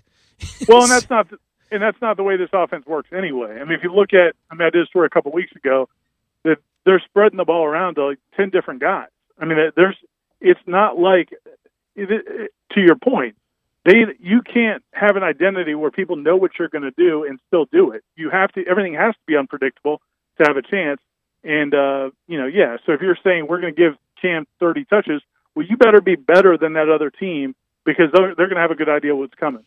The reason I kind of raised an eyebrow at the comment, and he's done this a few times in his time here, I feel like it comes across, whether he means it to or not, to me it comes across as needless criticism of his offense coordinator publicly. I don't know what the point of that is. Why would you do that? Yeah, I mean, dude, that's what he does. I mean, I'm not saying necessarily about the coordinator, but that's how he answers questions. I mean, whether it's talking about the players or the coaches, he does not shy away from that. He hasn't the entire time he's been here. So I guess it doesn't really surprise me when he does it. And again, we've had this discussion before. I don't, if you're getting paid $1 million a year, man. Oh, I'm not worried about anybody's sensibilities, Ira. Don't worry about that. I mean, I'm not going to cry for Kendall Briles. He'll be okay. If you're a kind of a CEO coach, I don't think you then go out and criticize your coordinators. But I also think that it's the least of their worries right now. So don't get me wrong. I think I do find it interesting that he brought up, and this will be the final thing here, but if I'm frustrated by anything as a fan right now, it's how many times I have to hear him say that they had communication issues on defense as far as alignment goes. Jesus, man. How long is this going to go on? How long are you going to have alignment issues? It's perplexing, and I don't think it bodes well, certainly for Harlan. No, I mean, the defense was a disaster. And really part of it, like I went back and watched a few plays. Like, for example, there was one of the touchdowns, I think it was maybe the third or fourth touchdown in the first half, where I think it's Justin Ross. They all kind of roll together, don't they? They all. I think it's Justin Ross, one of his two touchdowns, where he's matched up with Isaiah Bolden, and I'm like, man, why do you have Isaiah Bolden trying to guard Justin Ross in man coverage? But then I look, and okay, well, they've got 7 guys in the box, and they're going to blitz. They're bringing 6 guys because it's 3rd and 7, and they don't feel like they can cover if they don't get pressure, and they can't get pressure with their front 4. So now you got to bring 6, 7 guys. You don't have a safety helping out. Clemson goes 4 wide, so now you're playing man, and you've got guys like Isaiah Bolden covering Justin Ross. So they're in one of those situations. If they can't stop the run, and they could not stop the run, then what are you going to do? Yeah. And so from that standpoint, I kind of look at the defensive coaches the same way as I do, the offensive line coach, and say, man, they got what they got, and it's not good. But against a team like Clemson, you're going to get exposed because you're not good enough to take away anything to make them predictable. So you have to kind of force the issue, and you leave yourself exposed. I guess at the end of the day, we did see encouraging signs of leadership from some of the guys that you would suspect are good leaders, Marvin Wilson, and obviously that was kind of sad watching Keyshawn Helton, who's a real good leader for this team, imploring his guys not to give up. And I don't think they will. And that's the only thing you can take away from this. I know you wrote it in your column. You don't get a ton of kudos for not quitting. Great. You're not supposed to quit. You're on scholarship to play football. But this team last year did quit. And so this group this year won't quit. And I think that gives them a chance to win the game against Wake and maybe get on a little mini win streak here and salvage something of a season that could create momentum. That's about the best thing you can say after this game.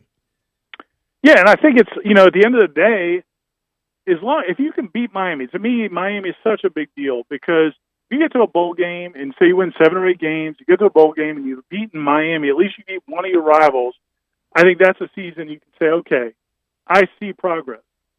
If they just get to a bowl game, but they get housed by Clemson, housed by Florida, and lose at home to that Miami team, it's going to be tough, man. It's going to be tough for people to feel like this thing's going in the right direction. So I'm not moving the goalpost, because I think coming into the year, a lot of people said, okay, you got to at least get back to a bowl game. But, I think those 3 games are more important than anybody else, whether or not anybody wants to admit it. Clemson, Florida, Miami are your big 3 games.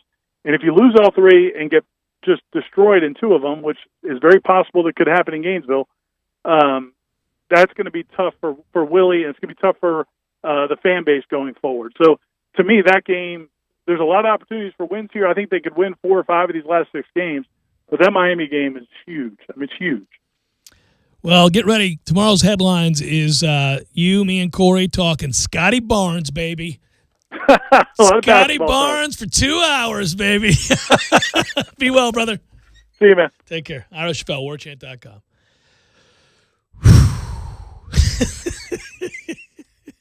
Who's Scotty Barnes? Yeah.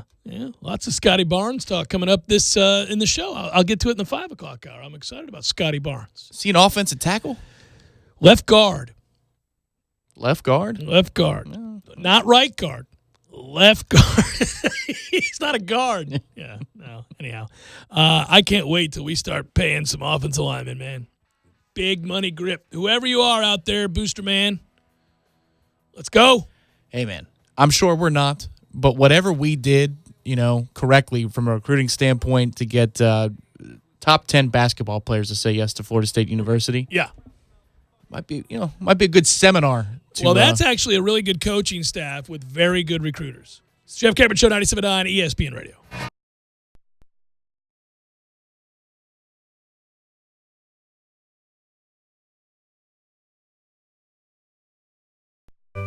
Sorry, boys, I did not have time to pack. We got this. It's right here, guys. We got this. I thought I could handle it. We got this. Moving doesn't have to be a hassle. Call us first at 2 Men and a Truck. No matter the move, home or business, we'll make it a smooth one. I forgot something. We got this.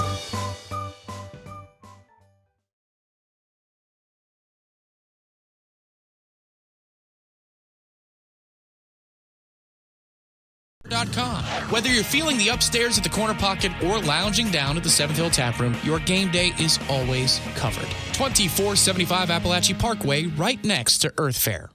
Tallahassee Dodge Chrysler Jeep Ram is the Jeep headquarters of America. We've purchased over 100 Jeep Renegades, and they've all arrived and are on the lot for immediate delivery. 2018 Jeep Renegade Latitude with MSRP starting at $25,120. On sale now for $18,870. That's a savings of $6,250. A new Jeep starting at only $18,870. Those prices are unheard of and can only be found at your Jeep headquarters of America, Tallahassee Dodge Chrysler Jeep Ram. No other dealer can offer you this kind of savings. We buy in mass quantities and pass along the savings to you. 2018 Jeep Renegade Latitude, starting at $18,870. Payments as low as $299 a month. On the corner of West Tennessee and Capitol Circle, where we're right on the corner and always right on the price. Check us out on the web at TallahasseeDCJ.com. All prices include rebates and incentives plus tax, title, and dealer fee. State number 18J605. Must finance through Chrysler Capital and qualify for all rebates and incentives. Chris Kraft for Kraft Nissan. My friends that sell Camrys and Accords may wish that a black cat had walked in front of them this Halloween season, because in comparing Altima with Camry, Auto Trader says buyers looking for value will likely prefer the Altima. That's right, the respectable auto site says Altima is a better value than Camry. Come see for yourself, and this Nissan town is growing. Put a Nissan in your driveway too. Come in this week and you can get 0% financing on most models like Sentra, Rogue, Rogue Sport, and Titan trucks. That's free money, literally. Or get over $4,000 off Maxima and up to $5,000 off Rogue. And get this, up to $10,000 off select Titan trucks. You will not find these deals anywhere else. As a sales volume leader, Kraft is treated to incentives that other dealers may not get. So come treat yourself to savings, not tricks. And in October, as always, buy a car without the Kraft tag on it, and you paid too much. Way too much. Kraft Nissan on Mahan Drive between Academy Sports and Costco. A Kraft Brothers dealership. Can you hear it? There's no better tradition in all of sports than 80,000 Noles doing the war chant. Now is your chance to be a part of that. Single game tickets are on sale now as the Noles welcome in Syracuse on October 26th for homecoming, and then Miami on November 2nd. Don't get left out of the best tradition in all of sports. Get your tickets by calling 888-FSU-NOLE to see Florida State football take on Syracuse and Miami. Or visit Seminoles.com today.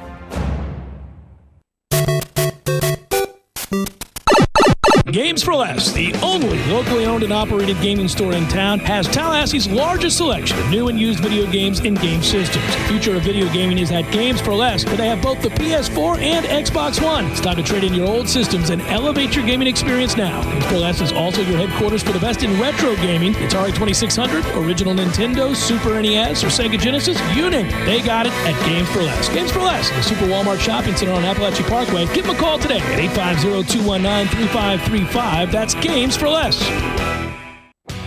It may technically be autumn, but DeWalt and Cornerstone Tool & Fastener are running out a sizzling hot sale. Cordless deals that can't be beat. If you buy 2 select tools, get a dual 5-amp starter kit free. If you want to go bigger and better, buy a 2-piece premium brushless hammer drill impact kit, and you can pick a select free bare tool and get a 3rd 5-amp battery free. That's 3 tools, 3 5-amp batteries. Or buy a 3-speed brushless impact kit and get a 2nd impact kit for free. Cornerstone Tool & Fastener, where the pros and serious do-it-yourselfers shop. Tallahassee location open Saturdays, 8 a.m. to noon.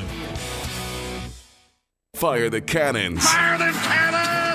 97.9 ESPN Radio is Tallahassee's flagship station for Tampa Bay Buccaneers football. Winston hands the ball off, and Barber up the middle of the 10. 3, 2, 1. He's got a Tampa Bay touchdown. Tampa Bay Buccaneers football on 97.9 ESPN Radio is brought to you in part by Metro Deli in downtown Tallahassee. Metro Deli, Tallahassee's perfect lunch spot. You're listening to The Jeff Cameron Show on 97.9 ESPN Radio.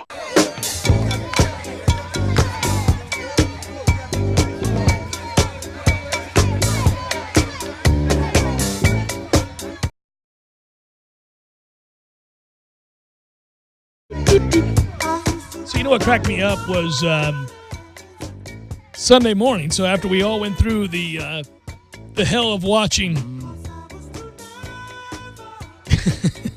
I'm wincing already. I know. After I got done watching that debacle on Saturday, and then I woke up early and I got my coffee and I said, here we go. Time for a little Buccaneers football. And Jameis peed on himself.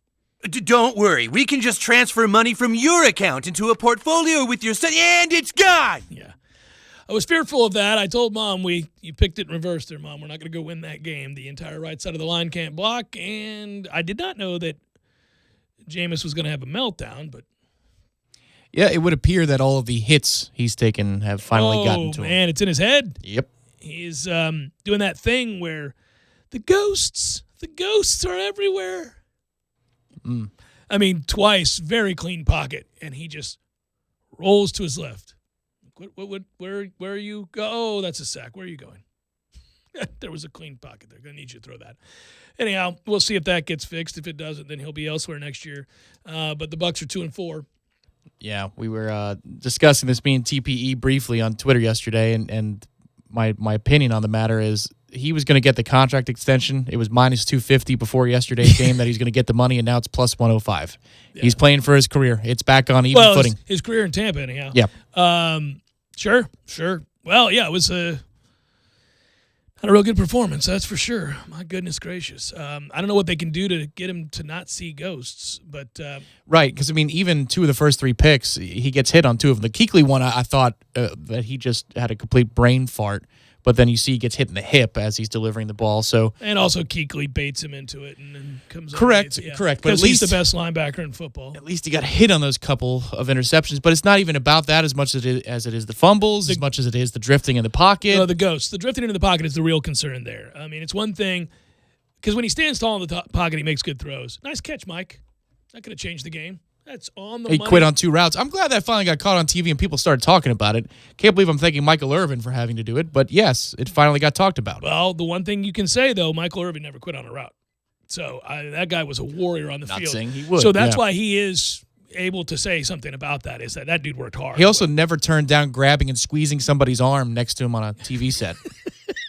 If you haven't noticed that yet, folks, every time he's on a TV set, wait for him to laugh because he needs to connect with the person next to him with the laughter so he's not alone, and he squeezes the living bleep out of the next guy's arm. Oh, it's been a long football season already. It's like, well, at least I can wake up and we'll have a new one tomorrow, a new game, and about a quarter and a half in. Man, it's 17-14 if he doesn't drop that ball, though. Well, that's why I'm saying, nice catch, Mike. I'm going to need you to catch. Fair tweet, by the way, Charlton. Scorched earth doesn't work either. Jay Cameron Show, ... Nebraska. Yeah, man, no, it's not going to work. But what it does do is change expectations of what's possible. So I think just in terms of lowering the expectations of a fan base, so as to not be so bitterly disappointed when you didn't reach those grand proclamations. Give yourself a better chance to succeed. You always want to undersell and overdeliver, and so when you oversell and underdeliver, you create real problems for yourself. So that's just tactically not a smart move. No, it is clear that they're not getting it done in Nebraska either. But the difference with Frost, besides the fact that he's white, is that he went undefeated at UCF. True. He went undefeated. Well, listen, we can get into that. But yeah. anyhow, he went undefeated at UCF and turned it around really quickly. So there is that track record. And then secondly, he did go to Nebraska and tell everybody we're going to suck. Okay, you do. You do. Still suck. Still suck. Lost 34-7 to Minnesota. You still suck. He is good at predicting things. He has predicted that we would be awful, and for 2 years, he's been correct. Just saying, there is a difference. I mean, it does help your cause if you let people know, hey, guys, let's be clear here. We got no shot for a while. Well, and maybe the world's most boring man, Paul Christ, has something going. Finally. Has the whiskey trap been evaded? Oh, my goodness gracious. Big Ten, it's interesting right now, though, because I don't know quite where to put Penn State. I really like their defense. They're not there. They're not here. They're not up there with Ohio State and Alabama and, Impressive 30-17 loss to Ohio State, something like that. Yeah. They're a good team, though. They're a good team. And then Whiskey is the other one. And you're kind of like, And they get 2 rounds, Ohio State and Wisconsin. Whew. Assuming Ohio State comes out of that. Who's the most likable team in the country right now, not that you don't root for, that you ordinarily don't care about? LSU? Oh, definitely right now. Even, Saturday helped. Thanks, guys. Appreciate that. Because if Florida went into that place and won that game, they could have. They played well. Take a sick day. LSU is likable, aren't they? That's a fun team to watch.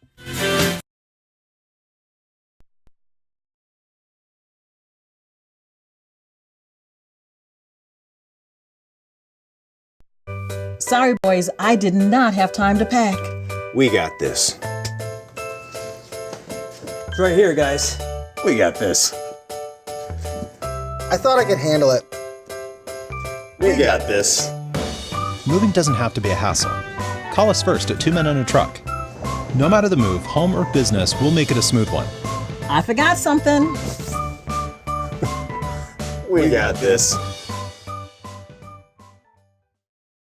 Now, just call 850-942-4653. Southwood Golf Club is ready to make you a member. 850-942-4653.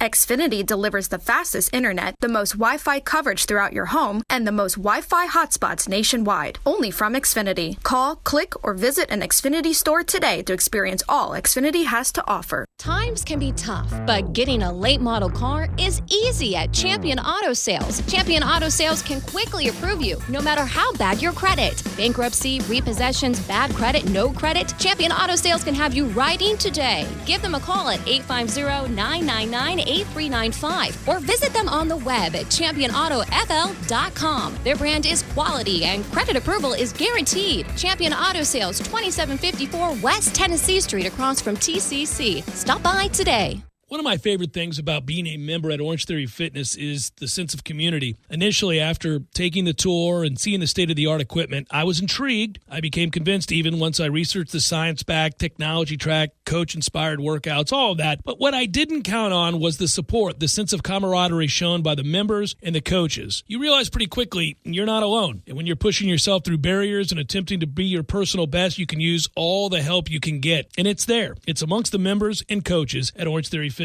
To learn more, go to orangetheoryfitness.com. You know who thinks all wiper blades are created equal? People who've never been stuck with bad ones. Not you. You know what driving with average wiper blades is really like. Worrying about the rain, squinting through the streak marks, and of course, that tense feeling that comes when you can't see the road. For over 100 years, Trico has manufactured premium wiper blades to give you a clear line of sight in any weather conditions. Because on the road, every moment matters.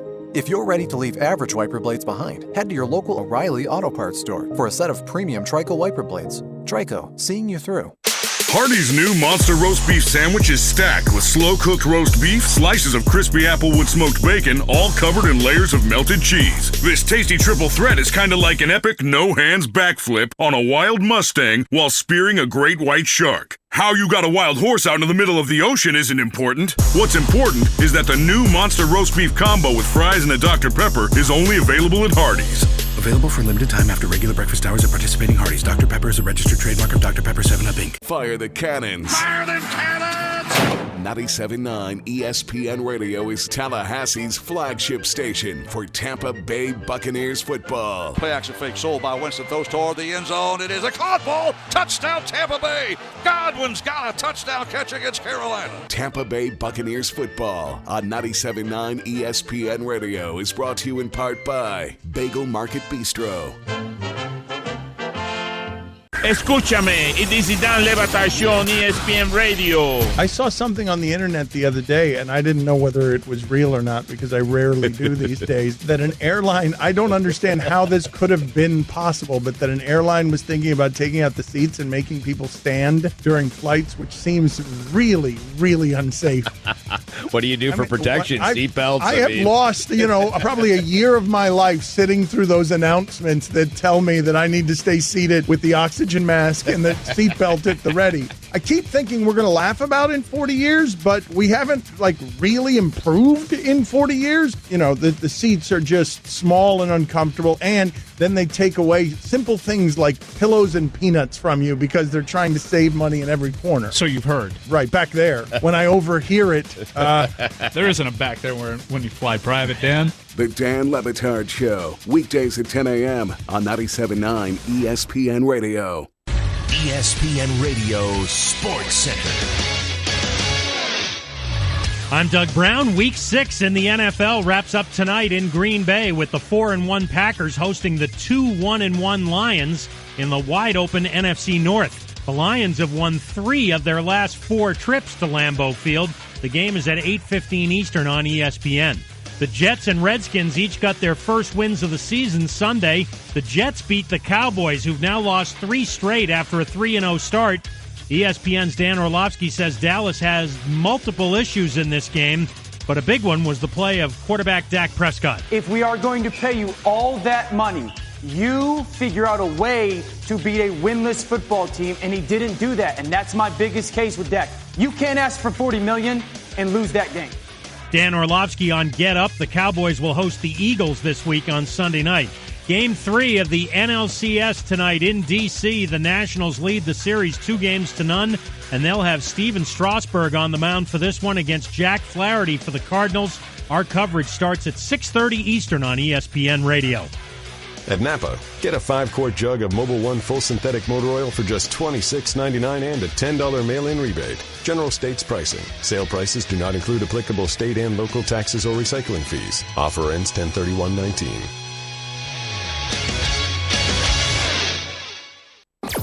Broadcasting live from the Tallahassee Dodge, Chrysler, Jeep, Ram, Fiat studios in the capital city of Tallahassee. This is the Jeff Cameron Show on 97.9 ESPN Radio.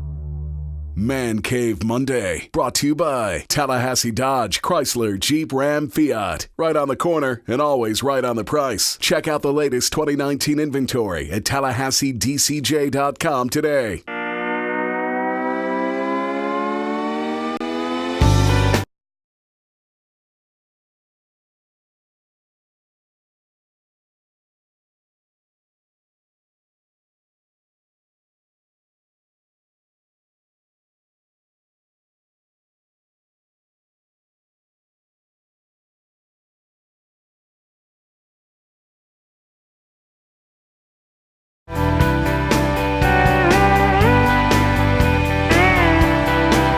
So now, I would ask you, what does it all mean from the weekend?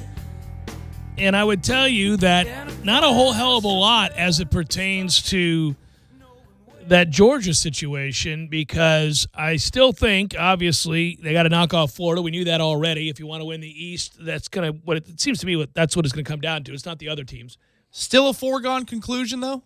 No, not at all. No, yeah, Florida can defend. Florida can defend, and I actually, I love that team. No, they should have lost to Kentucky earlier this year, but they didn't. They survived it. And the best thing that could have happened to them happened in that game. And you're seeing it at quarterback. And I was worried about it at the time. I mentioned it at that time, Tom, that I thought the best thing that could have happened to Florida was to get Franks out of there. Now, I wasn't rooting for the kid to get hurt or anything like that, but he's wildly inconsistent. I'm not real sure they love him, meaning his teammates.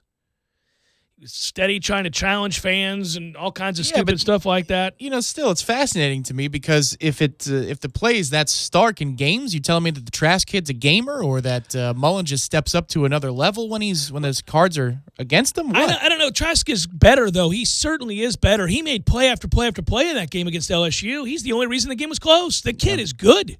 I mean, he's legitimately playing good football, period. There's no arguing that. If you watch him play, he makes good decisions. He's tough. They rally around that kid. He can make the throws. He's got a ton of heart. My guess is, remember, Mullen takes over. That kid hadn't played football in forever, since high school, right? I mean, and so he's maybe not even considered. And Franks has physical tools over him. But well, that's why he's a blue chipper, yeah. Yeah, I mean, he's got physical tools over that kid. But that kid, if you're a Gator, you love that kid. I mean, you love him because he's the reason your offense goes. He's a player. And that defense is good. I just think LSU's offense is that good. I really do. Nobody has slowed them down. I mean, a bad day at the office for them will be 38 points. They can really score. Well, it's just incredible that they continue to be a receiver's pipeline, and now they can do something with those receivers. Kid can throw it, man. And you go out and you get a guy. And what will happen is people will say, well, how do they go get a new OC and all of a sudden their offense is like this? Why can't we do this? Because they have linemen. They can block. All that's rendered moot if you can't block. So, the way I look at the roundup for the week is this. Clemson reasserted themselves, but they beat a bad team. So, okay. I think that. Yeah, but thanks, North Carolina, because that Trevor Lawrence was the Trevor Lawrence that last year everybody fell in love with. Well, and we kind of figured he might be. He got rested for an extra week. They were alerted to the fact that they could not just sleepwalk through the season. And, yeah, North Carolina certainly jostled them to the point where you got to be thinking, well, if we don't play well, we can lose to anybody. Also, ETN's a better quarterback than, well, that's a hell of a ball, though. I just, at the end of the day right now, if I'm trying to crystal ball this thing, you would say your top teams, without question, without hesitation, are in no particular order. We've got time here. But Ohio State's played better than everybody else to this point. Alabama's great because they're so good on offense. I have question marks about Alabama's defense, but their offense is sensational. And with those receivers and with that quarterback, they're just going to be hard to beat. Clemson is still elite. Clemson is still Clemson. And then LSU. LSU is on my list of the 4 best teams in the country. And then I would put Oklahoma outside looking in because of the quarterback. And now, listen, Oklahoma's going to cruise, but Jalen Hurts scared me on Saturday, and I'm watching closely because you guys know, and if you don't, if you're new to the show, I've got family that graduated from OU. OU's my second team. I watch a ton of Oklahoma football, and Lincoln Riley's an incredible offensive coordinator, and he schemes open guys for days, and they're going to score on most people, but when you play a team with athletes that can line up against those receivers, and you don't just win because you run past people, and these guys play hard and play smart, you need your quarterback to be able to go through his progressions, second, third, fourth guy, and he is not doing that. He didn't do that on Saturday, I can tell you that. Yeah, but let me throw a matchup at you that should be really phenomenal if it were to happen. LSU versus Oklahoma. LSU's defense has its own problems. They do. That'd be something. That would be a game. Oh, we might get it. That might be one of the best. The first round usually sucks, actually, in college football playoff history. Well, it's one of the arguments that goes against those who say, like in the past, well, why would you put UCF in there that you just want to blow out? Well, there's always a blowout. Notre Dame got blown out. Everybody gets blown out. Washington got shut out. Michigan State got shut out. Ohio State got shut out. We knew damn well what was going to happen in that damn. We got killed.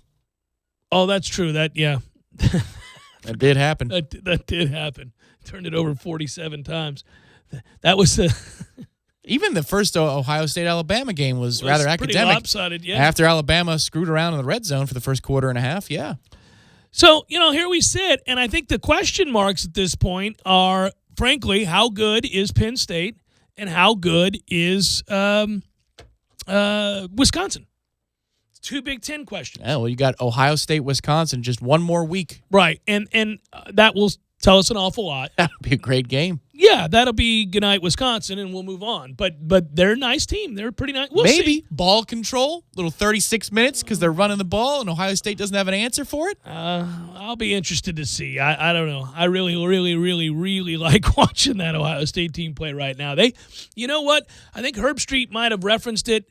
Somebody else wrote about it. I can't remember where I saw this. I read a lot, but one of the things I was reading was talking about it reminded them of 2013 Florida State. That when you watch Ohio State play, just like the other good teams that are out there, whether you're talking about Alabama, Clemson, whomever, LSU, the skill's not the question. They can play. They got the talent. They're an elite national champion, potentially caliber football team.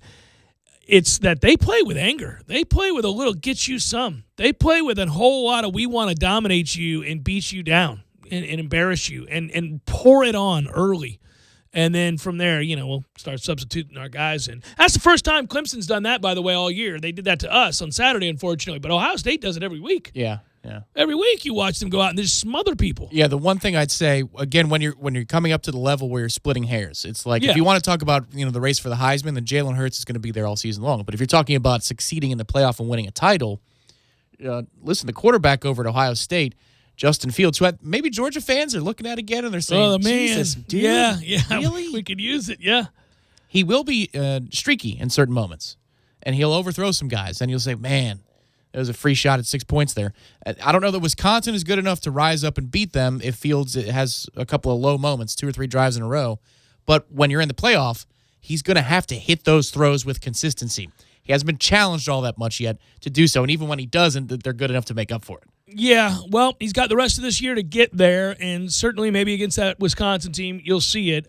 Should note that in regards to future opponents for Florida State, sad news for our man Adazio, but frankly, and we would never root for this, but good news for Florida State in a game that looms in a few weeks. Anthony Brown, starting quarterback BC, done for the season. Lower leg injury, he is gone. That is that. And that was the guy that basically they thought was going to lead their most explosive offense in years. Yeah, but he's the type of guy that when he's healthy, obviously, first of all, he can make 5 throws that put your jaw on the floor in a row. And you go, oh, my God, who is this guy? How did he not, end up at Alabama or Clemson? But then the next 5 throws, he looks like a backup Arena League quarterback. And you're saying, what the hell is that? Wildly inconsistent, no doubt. Speaking of injuries, obviously I already talked about ours, unfortunately, but Texas lost 2 more starters over the weekend. I'm going to shade Texas moving forward. I think that what they had to play for is off the table. Correct. So, there still is technically a crack at the Big 12 because it's just top 2. It's not. There's not divisions. Yeah, there's a chance. It'll be interesting to see, though. They're losing players. The 2 games they played against good teams, they've lost. And their O-line got exposed. Their O-line got in a big, big, big way. So I'll be very, very curious from there. It's it's going to be a long year. But you still got 5 or 6 teams out there. That's nice for a change. Usually it's 2 or 3. There's no doubt. You have Oklahoma, Ohio State, Alabama. I'd throw Georgia still in the mix on the outside, kind of hanging on. They've got a path, yes. Well, here's their problem now. All they did with that loss was guarantee that they have to win the SEC to get in. Because it was before where if you went undefeated in the regular season and then you lost to Alabama in the SEC championship game by a field goal or even 10 points late, you're probably still getting in. You're probably still going to get in. But now there is no path unless they win the SEC. Well, and I'd even argue the problem. Let's just say that was a close win, and they eked one out over South Carolina. I'd think the at-large bid goes to the Alabama-LSU loser at this point if it's a one-loss team. The way that the perception is. Yeah. And they might not even get in at large anyway because Oklahoma could be undefeated. A lot of things could work against that scenario. But I think those 2 teams have cozied up to the at-large bid. The Ohio State-Alabama picks like years past where they don't win the title game, they don't play in the title game, but it's A-okay because of their reputation. You know what was funny, and it nearly happened, and I don't know how many of you guys paid attention to this, but wow, it could have happened too. There was a 3-point game late in the second half with Michigan and Illinois, and then the wheels fell off. Up 28-0. And then it was 28-25. and the wheels fell off for Illinois. They fumbled the ball on their own one, picked, score right there. I mean, it's crazy You stuff. didn't play happens. that for 10 chips at plus 1,000, did you? No, but I'm glad I didn't. But I told you, I thought that could be close, and then I thought, I'm way off. It's 28-0. And then I look back up and went, woo. The numbers were similar for South Carolina, too. Yeah. They made some cool. Yeah. Well, that's a big win for South Carolina is there. I mean, that's crazy that they're losing between the hedges to that team. That's nuts. That's where Kirby looks less like the dude from Tuscaloosa and more like the guy in College Station, right?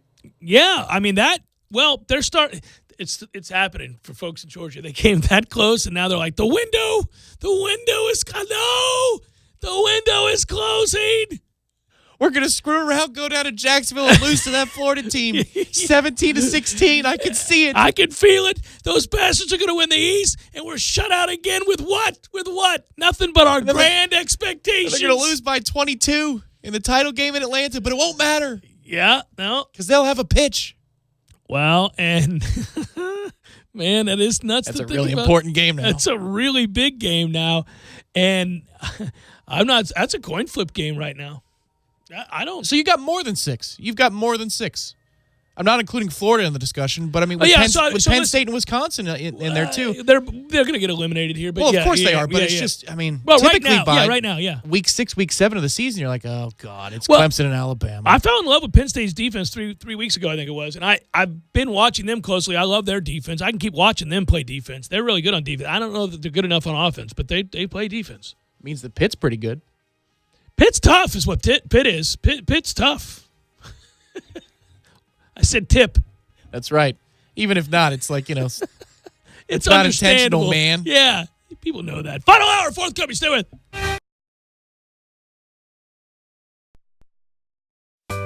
Sorry, boys, I did not have time to pack. We got this. It's right here, guys. We got this. I thought I could handle it. We got this. Moving doesn't have to be a hassle. Call us first at 2 Men and a Truck. No matter the move, home or business, we'll make it a smooth one. I forgot something. We got this.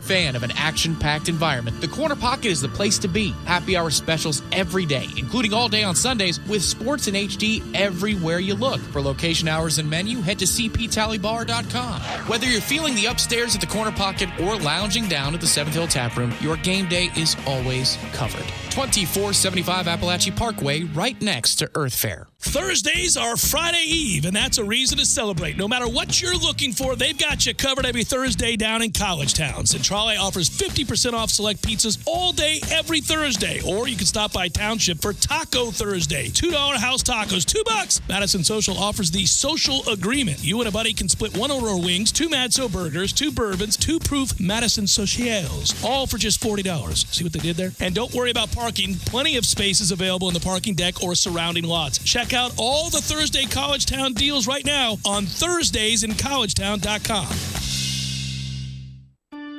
Barry knows cool. He's keeping you comfortable. Barry knows cool. You can put him to the test. You can't protect against everything life has in store, but you can sure try. When you turn to the experts at Carrier and Barano Heating and Air, we help you protect your investment with regular maintenance options that can keep your system safe. Receive same-day service when you sign up for the Total Comfort Service Program at baranoac.com. Florida license number CAC 1816186. When was the last time you experienced something for the first time? On Thursday, October 17th from 6 to 10 p.m., Jerry's Famous Cigar Shop is hosting another exclusive cigar tasting event featuring Balmoral cigars. Meet their national sales director while enjoying music, craft beers, and delicious cigars. You'll also get special event deals on all Balmoral cigars. Don't miss the Jerry's Cigar Shop Balmoral Cigars event on Thursday, October 17th from 6 to 10 p.m. Find out more at jerrycigarshop.com. GT Electric is Tallahassee's premier state-certified electrical contractor. Locally owned and operated for over 20 years, GT Electric offers a variety of electrical services for residential, commercial, and industrial fields, including upgrades, repairs, replacements, and installation. GT Electric also sells and services power generators for commercial buildings, homes, and construction job sites. Call them today at 421-9002. That's 421-9002. Or stop by gtelectricfl.com. Hey, Jeff, what's going on, man? Hello, Eddie. How the heck are you, buddy? I'm okay. I guess we got to do this commercial. Time for the bantering to begin. Yeah, but you know what, Jeff? I want something different now. You don't want to banter anymore? I enjoy the banter. I do. But I want theme music, Jeff. Gordo's needs theme music. Gordo's, the restaurant, the delicious food and the people and the atmosphere. Gordo's, not you personally, but Gordo's. Yes, I like Gordo's, not me. I mean, of course, I would love to have people following me around playing music all the time. Especially at Gordo's. It's always in my head. But I need something for Gordo's. I need to have something special, something that, heck, the King of the Hill has his own theme music. The Kids in the Hall. Why not me? Why not Gordo's? Why not Gordo's? All right, I guess I'm going to be looking for some theme music. You mean you're going to have Tom looking for some theme music? Yeah, I heard that. Yep, get on it, Tommy. Gordo's, bringing the flavor and flair of Cuban food to Tallahassee since 1996. Driving every day from the Tallahassee Dodge Chrysler Jeep Ram Fiat Studios. This is 97.9 ESPN Radio, WTSM, Woodville, Thomasville, Tallahassee. ESPN Radio Sports Center. I'm Doug Brown. Week 6 in the NFL wraps up tonight in Green Bay with the 4-1 Packers hosting the 2-1 Lions in the wide-open NFC North. The Lions have won 3 of their last 4 trips to Lambeau Field. The game is at 8:15 Eastern on ESPN. The Jets and Redskins each got their first wins of the season Sunday. The Jets beat the Cowboys, who've now lost 3 straight after a 3-0 start. ESPN's Dan Orlovsky says Dallas has multiple issues in this game, but a big one was the play of quarterback Dak Prescott. If we are going to pay you all that money, you figure out a way to beat a winless football team, and he didn't do that, and that's my biggest case with Dak. You can't ask for $40 million and lose that game. Dan Orlovsky on Get Up. The Cowboys will host the Eagles this week on Sunday night. Game 3 of the NLCS tonight in D.C. The Nationals lead the series 2-0, and they'll have Steven Strasburg on the mound for this one against Jack Flaherty for the Cardinals. Our coverage starts at 6:30 Eastern on ESPN Radio. At Napa, get a 5-quart jug of Mobil 1 full synthetic motor oil for just $26.99 and a $10 mail-in rebate. General states pricing. Sale prices do not include applicable state and local taxes or recycling fees. Offer ends 10/31/19.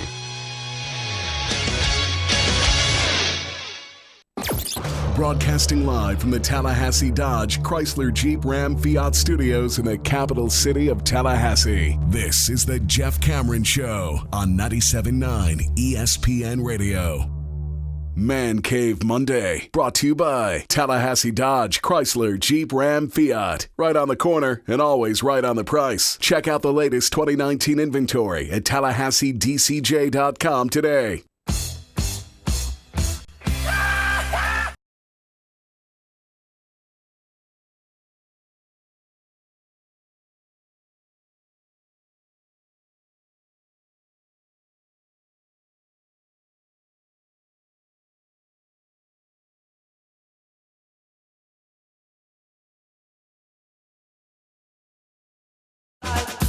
Final hour of the Jeff Cameron Show, at least for today. Thanks for tuning to it. Hope you're well on a Monday. Thanks for coming in here and, I don't know, taking a deep breath. Kind of going back through and vetting a nightmarish afternoon between Florida State and Clemson, amongst other things. We're online at ESPNTallahassee.com. That's where you're going to listen live via the streaming free always. If you miss anything, we post all 3 hours of the program upon its conclusion, both to iTunes and in our own audio vault, so you should always be able to catch up.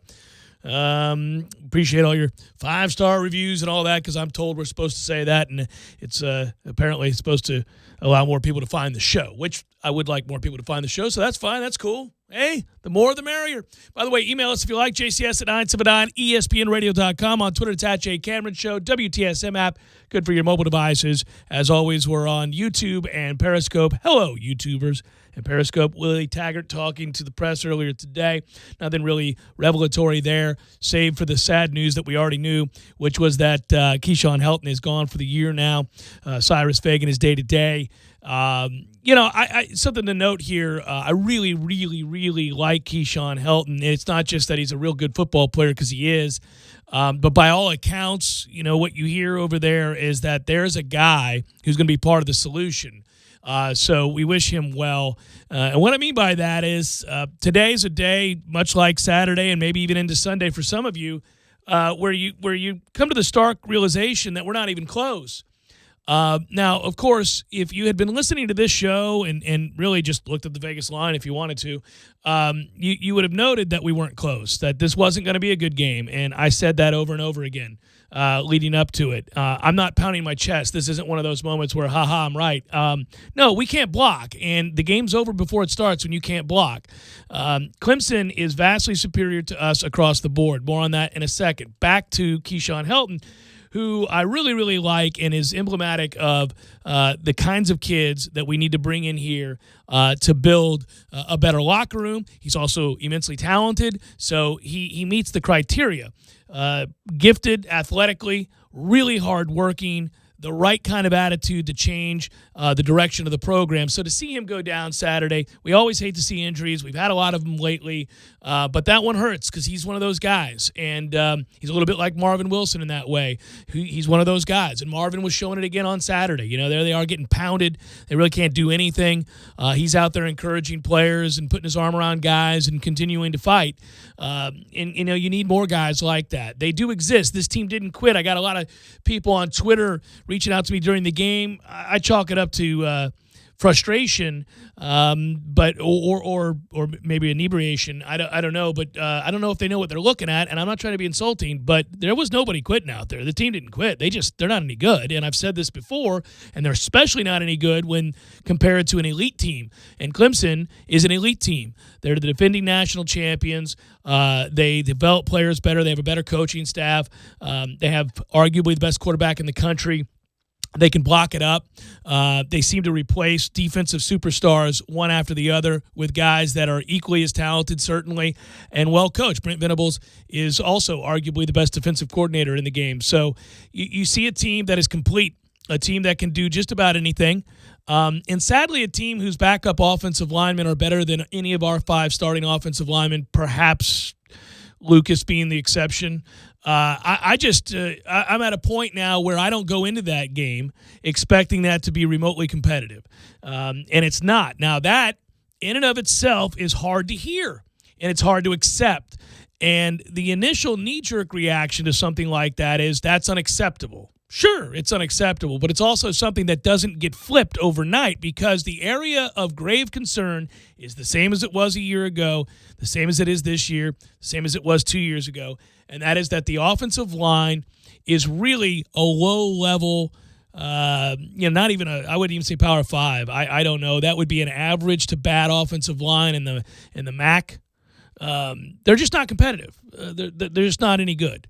And so you have a situation where you can't just will it to be. People are really struggling with this today, and Willie Taggart and his staff are not doing a great job, but they're also not in a position to magically snap their fingers and have that group block better so that the plays that you're calling and the stuff that you're running can succeed on a more consistent basis. So some of it's that they could be doing a better job. Sure, there are areas we could nitpick and some things that we could focus on, but they would have gotten blown out even if those areas were better.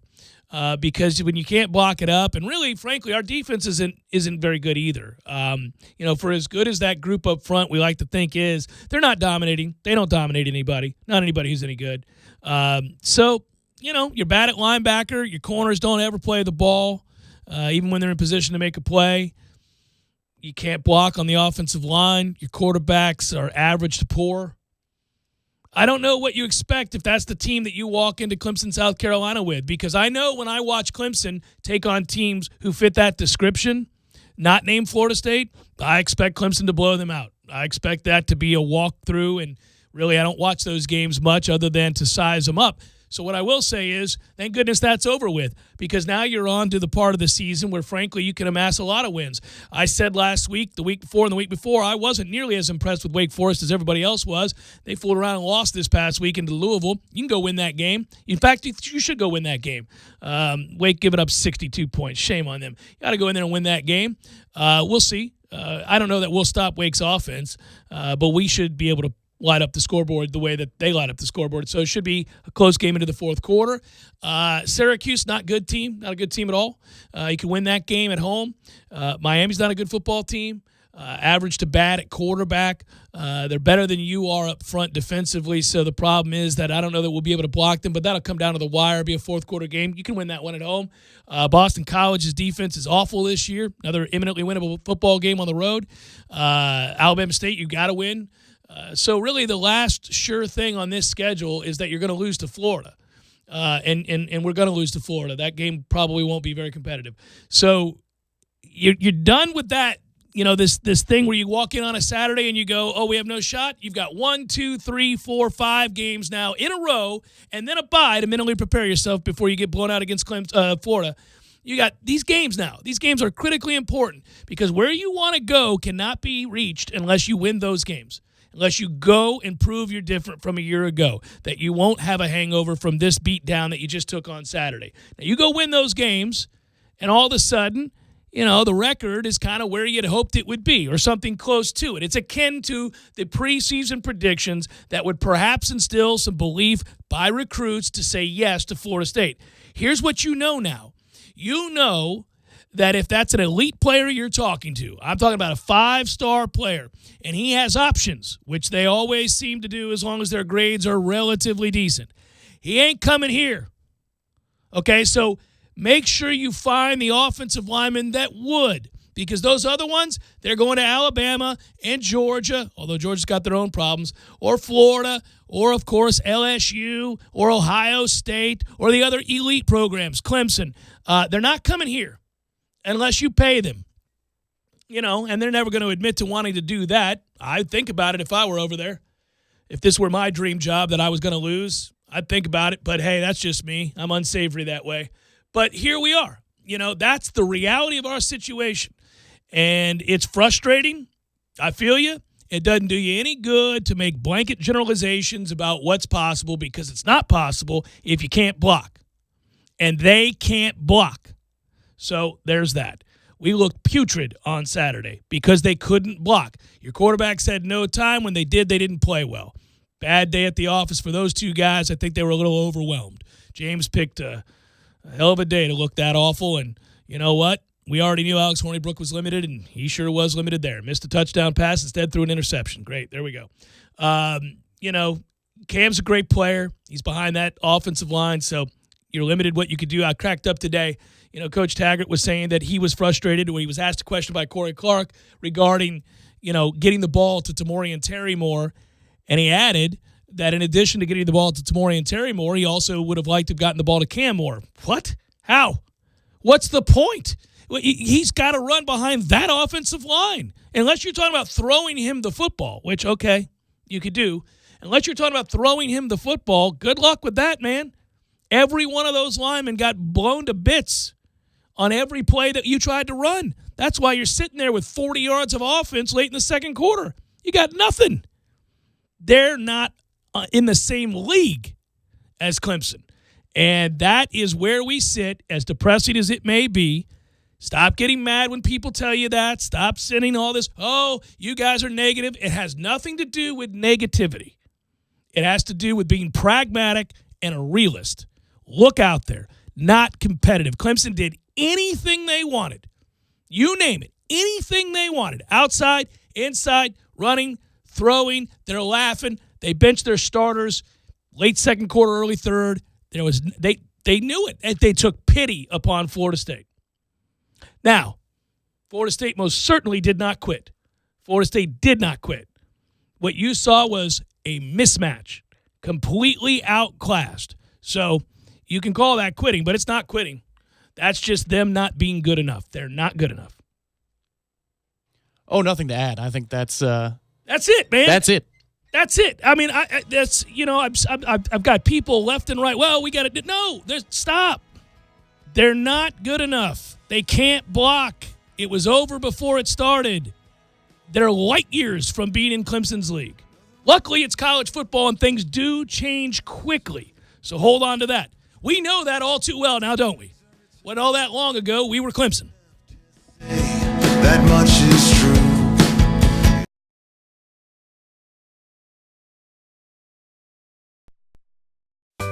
Sorry, boys, I did not have time to pack. We got this. It's right here, guys. We got this. I thought I could handle it. We got this. Moving doesn't have to be a hassle. Call us first at 2 Men and a Truck. No matter the move, home or business, we'll make it a smooth one. I forgot something. We got this.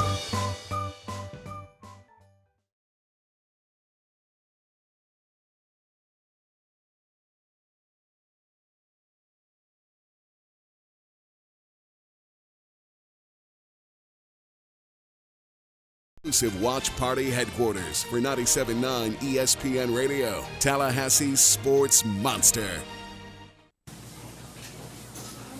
Come on, pick me! Yoo-hoo! Pick me! Pick me! No, pick me! Take your pick with the Florida Lottery Pick Daily Games. With Pick 2, Pick 3, Pick 4, and Pick 5, you could win top prizes from $50 to $50,000. And you have 2 chances to win every day. The Pick Daily Games from the Florida Lottery. It's your ticket. Claim it! Must be 18 or older to play. Play responsibly.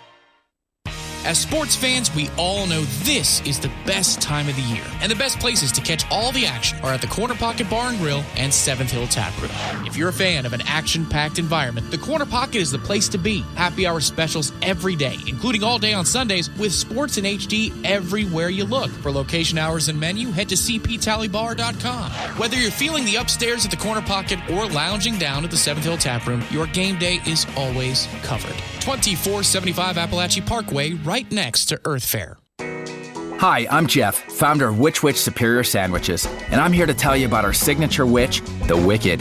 Why call it the Wicked? Some say it's wicked tasty, some say it's wicked large. One thing's for sure, with oven-roasted turkey, ham, pepperoni, roast beef, and bacon, as well as your choice of 3 cheeses, it definitely takes you from wicked hungry to wicked happy in just a few wicked good bites. Only at Which Superior Sandwiches. On Wednesday, the Wicked is just $5. 5 meats, 3 cheeses, $5. When was the last time you experienced something for the first time?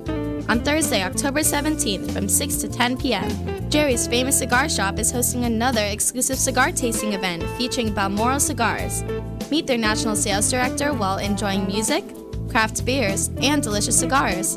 You'll also get special event deals on all Balmoral cigars. Don't miss the Jerry's Cigar Shop Balmoral Cigars event on Thursday, October 17th from 6 to 10 p.m. Find out more at jerrycigarshop.com.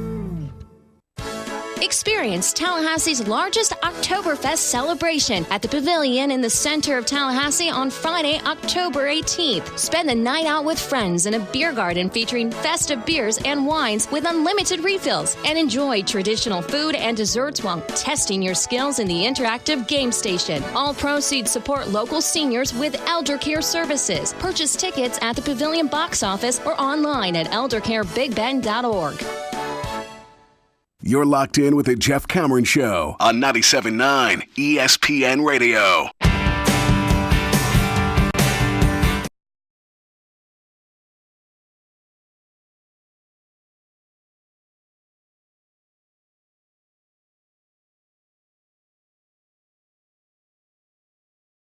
I think what's hard about the previous conversation we just had in segment 1, and we also had the first hour of the show and intermittently throughout the remainder of the show, is that it leaves one bereft of hope. So it's tough when you do that. You know, we like to peddle realistic, optimism.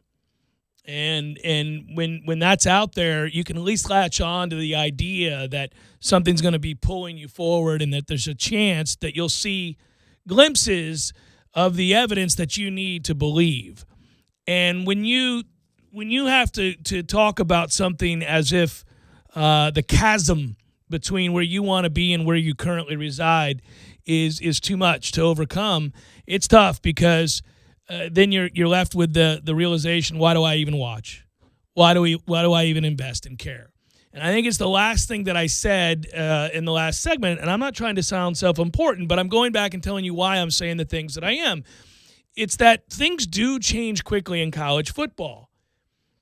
It's not the NFL where if you're in a division and it's with Aaron Rodgers, you're in trouble.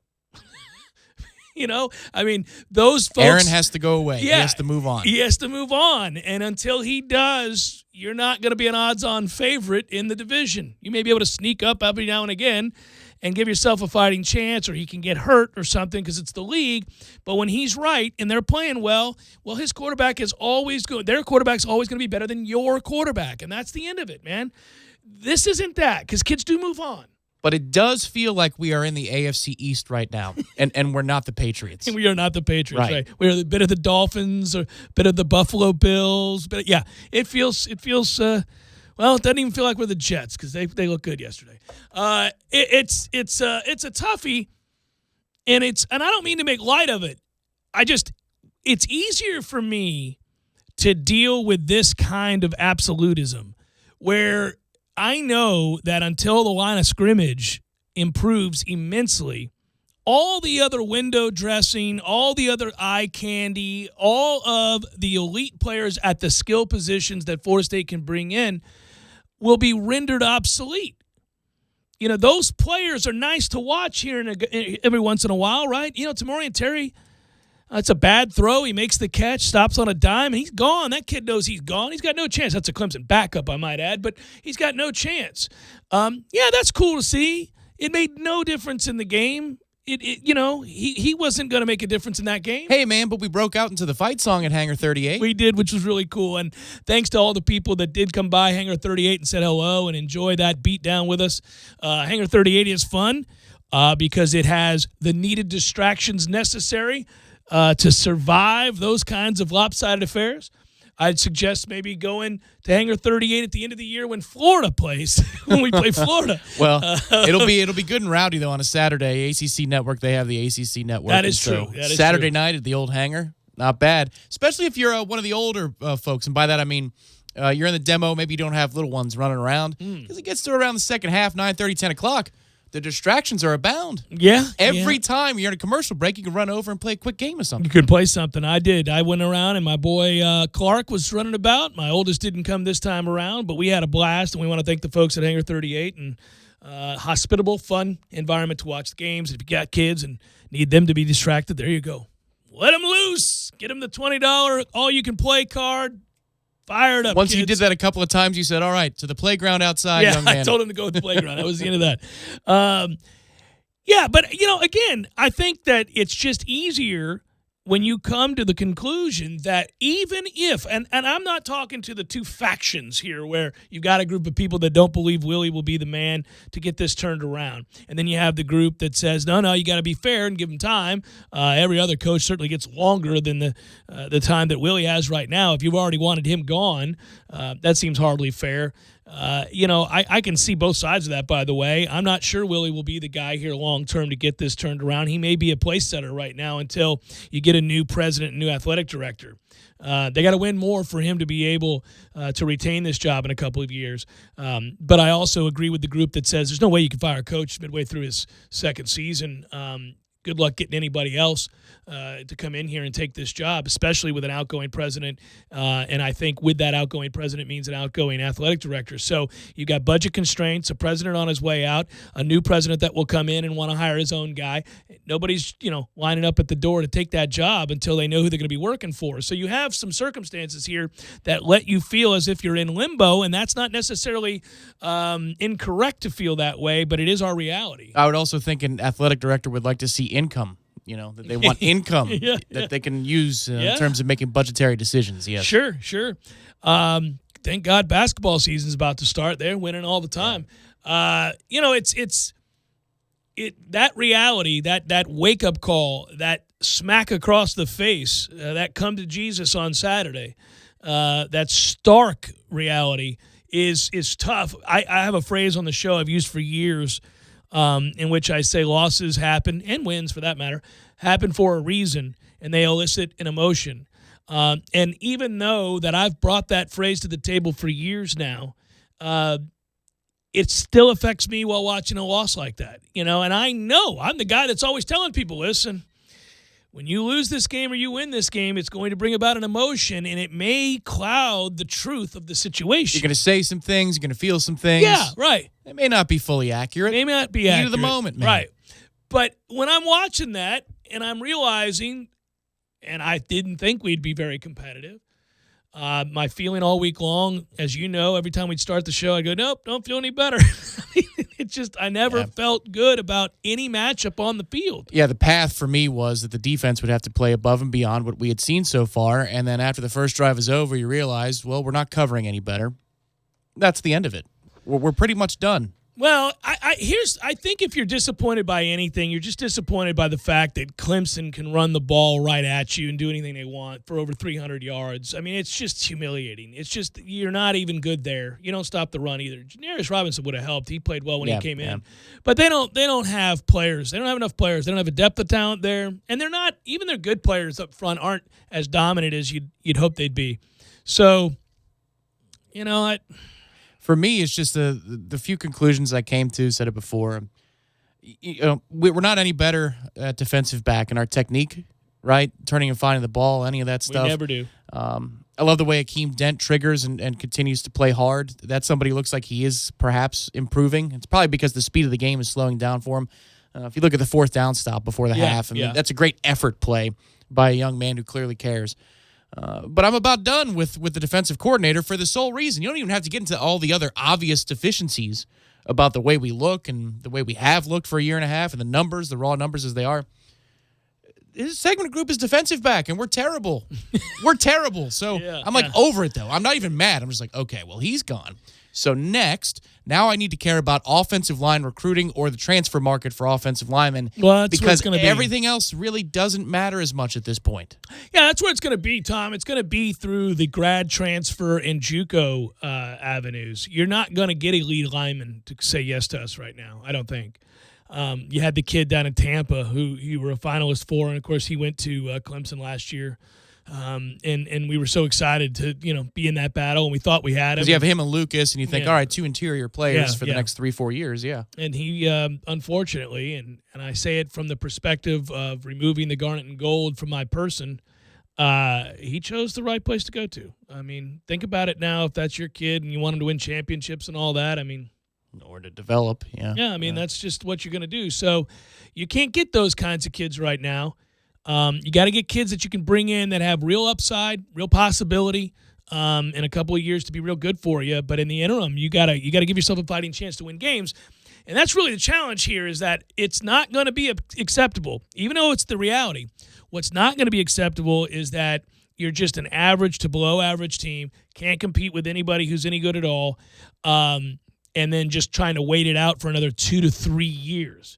Because I can tell you that empty stands and the lack of patience from the alumni and the boosters will lead to a decision to be made sooner rather than later. And I'm not talking about this year, but I would talk about after next year.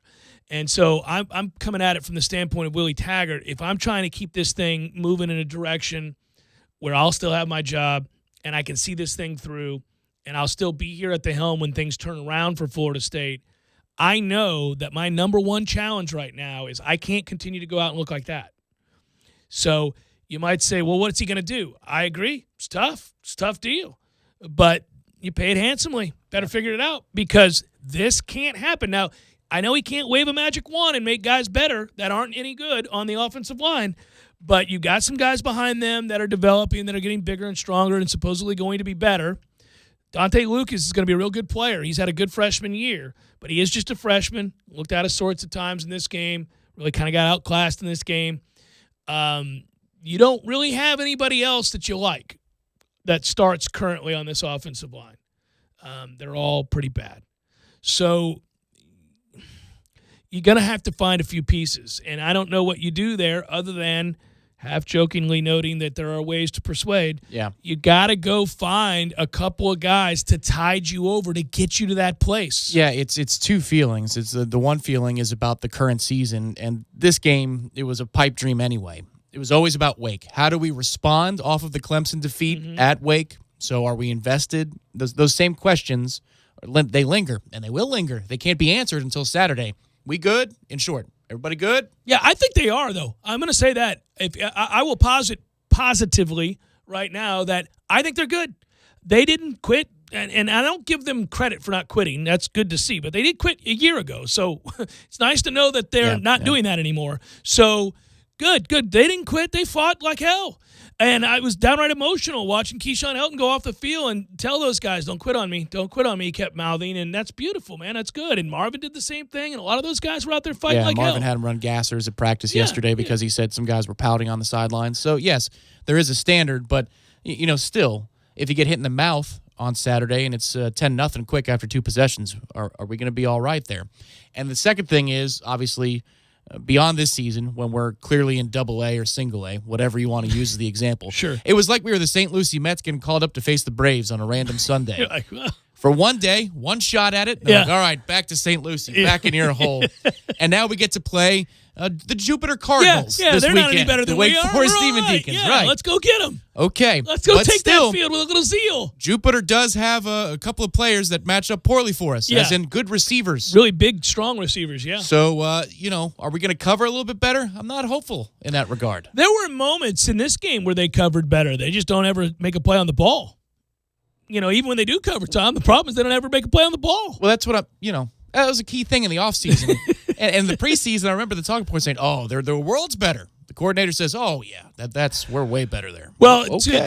to echo your sentiment about the level of frustration you feel for our current defensive coordinator, today, Willie talking about things that concerned him, things that, they got to work on and improve. He rightfully noted that they watched the first half of the tape and then buried it. Good. Don't spend too much time on this. There's not a lot that you can glean from this. You're not good enough. So there's that.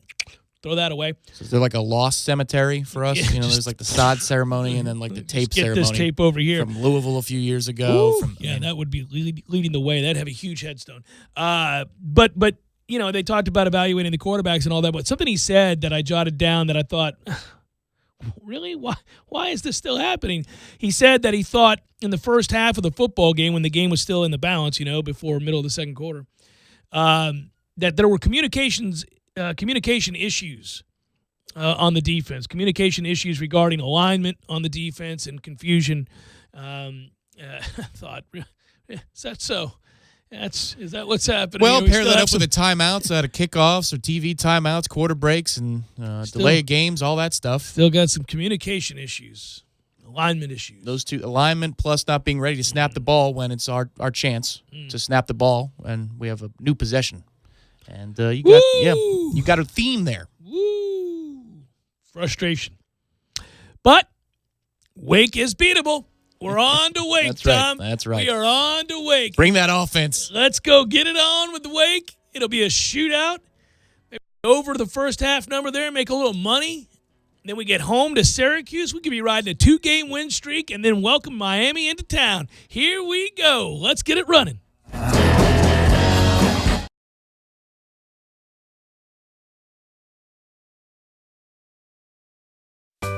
Sorry, boys, I did not have time to pack. We got this. It's right here, guys. We got this. I thought I could handle it. We got this. Moving doesn't have to be a hassle. Call us first at 2 Men and a Truck. No matter the move, home or business, we'll make it a smooth one. I forgot something. We got this.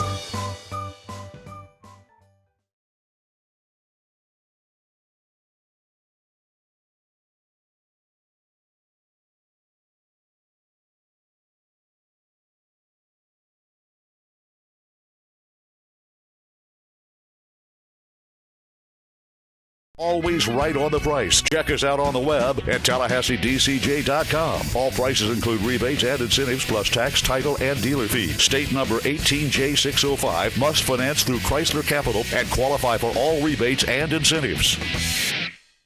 Oh, yes, you've thought about it, but now it's time to enjoy the moss-drenched live oak, rolling hills, and pristine greens of Southwood Golf Club. Our friends at Southwood Golf Club offer individual, family, and student memberships, and now offer the all-in membership. That's right, never pay a card fee when you play. Don't forget, at Southwood Golf Club, it's not just about the golf. Hit the clubhouse for brunch, or maybe enjoy trivia night, live music, happy hour, and all-you-can-eat night specials, too. For membership information or to join right now, just call 850-942-4653. Southwood Golf Club is ready to make you a member. 850-942-4653. As sports fans, we all know this is the best time of the year. And the best places to catch all the action are at the Corner Pocket Bar and Grill and 7th Hill Tap Room. If you'd like a laid-back atmosphere, the 7th Hill Tap Room is your spot. 24 craft brew taps, plus wine options as well. And when you want to watch the pros, enjoy half off all craft drafts all day on Sundays. So, whether you're feeling the upstairs at the Corner Pocket or lounging down at the 7th Hill Tap Room, your game day is always covered. 2475 Appalachia Parkway, right next to Earth Fair. Oh no, this car ride's taking forever. I hate blindfolds. No more of these. Where are we going? Bumpus Local 349. Yay! I love Bumpus Local 349. It's a local business. I wish they had piñatas. Me too. But I think I'm going to order the Dolphin Reuben instead. You know, it's not really dolphin. Yes, it must be mahi, right? Delicious. Yes. Eat local, be local, and drink local at Bumpus Local 349. Help me with my blindfold. You done Levitar show with the Stugats. Colin Cowherd says Tom Brady has lapped Wayne Gretzky and Michael Jordan as the greatest team athlete of all time. Bob Ryan claps back with, Brady isn't even the greatest team athlete in Boston history. Bill Russell retired that trophy 50 years ago. There really was a world before ESPN and the internet. Bobby. The Dan Le Batard Show, weekdays at 10 a.m. on 97.9 ESPN Radio. ESPN Radio Sports Center. I'm Doug Brown. Week 6 in the NFL wraps up tonight in Green Bay with the 4-1 Packers hosting the 2-1-1 Lions in the wide-open NFC North. The Lions have won 3 of their last 4 trips to Lambeau Field. The game is at 8:15 Eastern on ESPN. The Jets and Redskins each got their first wins of the season Sunday. The Jets beat the Cowboys, who've now lost 3 straight after a 3-0 start. ESPN's Dan Orlovsky says Dallas has multiple issues in this game, but a big one was the play of quarterback Dak Prescott. If we are going to pay you all that money, you figure out a way to beat a winless football team, and he didn't do that, and that's my biggest case with Dak. You can't ask for $40 million and lose that game. Dan Orlovsky on Get Up. The Cowboys will host the Eagles this week on Sunday night. Game 3 of the NLCS tonight in D.C. The Nationals lead the series 2-0, and they'll have Steven Strasburg on the mound for this one against Jack Flaherty for the Cardinals. Our coverage starts at 6:30 Eastern on ESPN Radio. At Napa, get a 5-quart jug of Mobil 1 full synthetic motor oil for just $26.99 and a $10 mail-in rebate. General states pricing. Sale prices do not include applicable state and local taxes or recycling fees. Offer ends 10/31/19.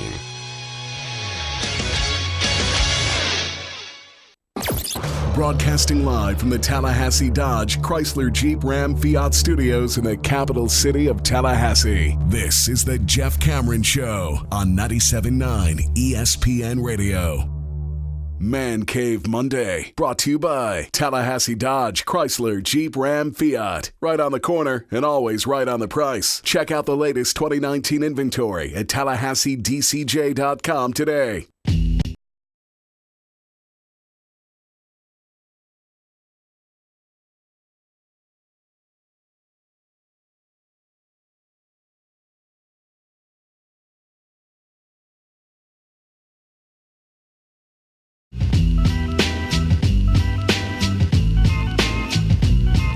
My man Leonard Hamilton Hamilton striking again. That is a 5-star commitment saying yes by the name of Scotty Barnes. And, hey now, keep on keeping on, Leonard. You haven't aged a day, and I mean it literally. It's unbelievable to look at your youthful exuberance and the continued success on the recruiting trail that we would like to believe will guarantee Florida State in the foreseeable future making return visits and deep runs into the NCAA tournament. Last year, Patrick Williams was a kid out of Charlotte, North Carolina. 5-star kid said yes. This time it's Scotty Barnes from Mount Verde Academy in Florida. He's a top 10 recruit. And if you go to number 9, 247 composite ranking. Yeah. Top 10, not at his position, but overall. Overall. And he chose us over Kentucky. So, there's that. And Ohio State and Oregon. Leonard Hamilton and his staff, they do a very, very good job. Barnes, by the way, 6'8", 210-pound, small forward wing guy from West Palm Beach. He is the second highest ranked commitment for Florida State under Leonard Hamilton, ranking just behind Jonathan Isaac when Isaac committed. And he was number 8 in the class that year was Isaac. So you're talking about a kid who's already really developed defensively and a versatile scorer to boot. Between reading Rogner and reading 247's composite stuff and what they're talking about, you're looking at a kid that can really, really play here. The base skills, if you're looking at the composite skill set here and you want to know where he fits. As a defender, he's a 10, versatility a 10, rebounding a 9, size an 8, passing an 8, athleticism 7. He's got some room to grow as a scorer. He might just be a 6 or 7 there. He's only very much above average as an athlete. Yeah, that's pretty cool. Yeah, it's the jump shot. Apparently, that's the thing he needs to work on. But he could fill up the score sheet for you, and he's got a good idea of spacing around the basket, and he's an elite defender in space. And that's awesome because I think we're going to be okay in the scoring department the next couple of years. But it'd be nice to have somebody like a Jonathan Isaac who can help you in so many different ways. I mean, think about Isaac down the stretch of his freshman season, his one-and-done season. He may score you 16 or 18, and sometimes he'll score you 6 in a row, but he wasn't out there to drop 30 a night. No. He was there to go 16 and 10 with 3 blocks. Oh, yeah. A couple he of changed assists, the game around the rim. Two steals a game. Yeah. Great vision. Yeah, and Florida State's still going to add another player. They have room on the roster to add another player, hopefully another high-level player. And so, I think from what I'm reading today, and we can ask Leonard Hamilton, I think we're going to have him on this week. We'll ask Coach Hamilton. He wasn't necessarily a guy that a lot of people had pegged for Florida State, that Scotty Barnes was. I mean, if you see Kentucky on a list, with Florida State and it's basketball, you go, well, and a lot of people thought Pacific Northwest. They thought Oregon for the kid. Yeah. I don't know that he can sign his LOI yet. That's going to come in about 4 weeks' time. So Leonard might be able to speak in generalities about the recruiting success of the next class, but I don't know that he can speak to Scotty for another month or so. As for what Scotty said, he said on his Instagram account, I am proud to be announcing that next year I will be playing for Coach Hamilton and his staff at Florida State University. To all the coaches, mentors, teachers, and family members that have molded and helped me get to this point in my journey, I thank you. And it's a great picture of he and his mother, and he is giving the peace sign and smiling in a Florida State gear, and he is, that guy right there, that'll be an infectious smile to watch play, and he is built too. I mean, he's a thick kid, so he can come in here. He doesn't look like the type that's going to be getting pushed around early on. Well, that's needed, and I hope that this year's team, obviously we've got a couple of, the one transfer from Ole Miss, Dom, who's a really big body. Yeah, that is a great photo. He's wearing he's wearing the teal. Yeah. No, he's a big kid, man. He's a big, strong-looking kid. So. We need somebody who can grab the boards this year. And, Trent's obviously really, really good as a guard as a doing that. Guard, but whether it's Raekwon or Balsa Steele or Dom, we're going to need some guys to grab the boards. This kid will do so in one more season from now. yeah, so good news there for Florida State and basketball on the horizon. And Leonard Hamilton, again, I think we're going to get a player and a coach this week. So Coach Hamilton can chide me for not having come by yet again to check out the music. I'm not going to bring it up this time. Or is that copping out? No, you got to be stand up about it. I mean, when we find out what time we kick off on the 30th of November, that'll be the time to go visit. We'll figure out. We'll avoid watching that game. Hey, big picture stuff on the on football that I haven't mentioned this hour so far since I was just talking about us. A few things stand out here. I've been suspect of Georgia the last couple weeks, and there you go. There's that. I didn't think that was going to happen, but they've got some issues there offensively. And then secondly, I would say that I was sadly beginning to get very, very concerned that Florida was better than I thought they were, and they are. They're pretty good. And that tells me this. LSU's awesome. That offense is not having it because that is a very good Florida defense. But they are loaded at LSU on offense, outscoring Florida in that second half 21-7. If you remove garbage time, it was over 11 yards per play in that half. I mean, they are moving the football. That kid can sling it. They got weapons. That offense isn't going anywhere.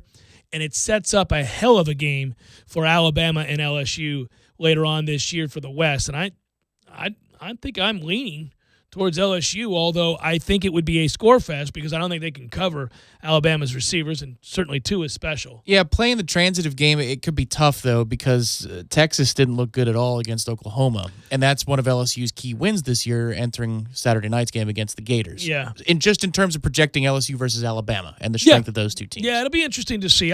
One thing I will say, it's funny you bring up Texas. They should have been blown out. But the problem is Jalen Hurts is, as we found out, still Jalen Hurts. Not very effective at throwing the football consistently and looks to run way too fast. And it's why he lost his job to Tua to begin with, who's the much better passer. When you're playing elite opponents and teams that can do something about it, if your initial reaction is to run every time your number one receiver's covered up, you're going to get beat by somebody. And he did a lot of the number one primaries off the board, got to take off, needs to stay in the pocket and throw the football. Well, look at their red zone offense, too. When the field gets compressed and you have to make a throw into a tight window because you're not necessarily going to win at the line of scrimmage, what happens? Yeah. They had to go for it on 4th and goal for their first score. He makes an asinine throw back over the middle after scrambling for about 15 seconds, picking the end zone, and then he gets caught from behind and he fumbles. Well, they're going in to make it 14-0. Yeah, if exactly. that happens, the game's over. No, I mean, that they should be up 21, 28 points at the half because, boy, that Texas offensive line got eviscerated if you thought we played poorly. Well, that is the area where, if you're an OU fan, you are pleased because you've been waiting on this defense forever and a day, and they look like they've got a little something to bring to the party. Now, they can play defense. There was no running game for the Longhorns. No, none. Zero. None. It was Ellinger breaking tackles and running around because it's a pass play. Yeah, no, they don't. Oklahoma can play defense now, I think. I think they're a little bit slightly improved on the defensive side of the ball. They got some hosses up front. Lincoln's probably like, I mean, really? Shoot. My family for this season with Kyler Murray or Baker Mayfield. Either one. Either one of them. Yeah, because they can play defense now, and those guys, that is the major difference. Those two players you just named sat in the pocket and threw the football, and they could read a defense and go 2, 3, 4 in terms of progressions. You're not seeing that from Jalen right now. If his primary is not wide the hell open, which it usually is against Big 12 teams, then he's got a problem and he takes off. That's just, He's really good at it, but that's not going to cut it in the playoff. No, of course not. And that's the only thing that matters if you're a Sooner. I mean, you've done everything else. You've done everything else. Yeah. Come back, wrap it up momentarily. Jeff Cameron Show, 97.9 ESPN Radio.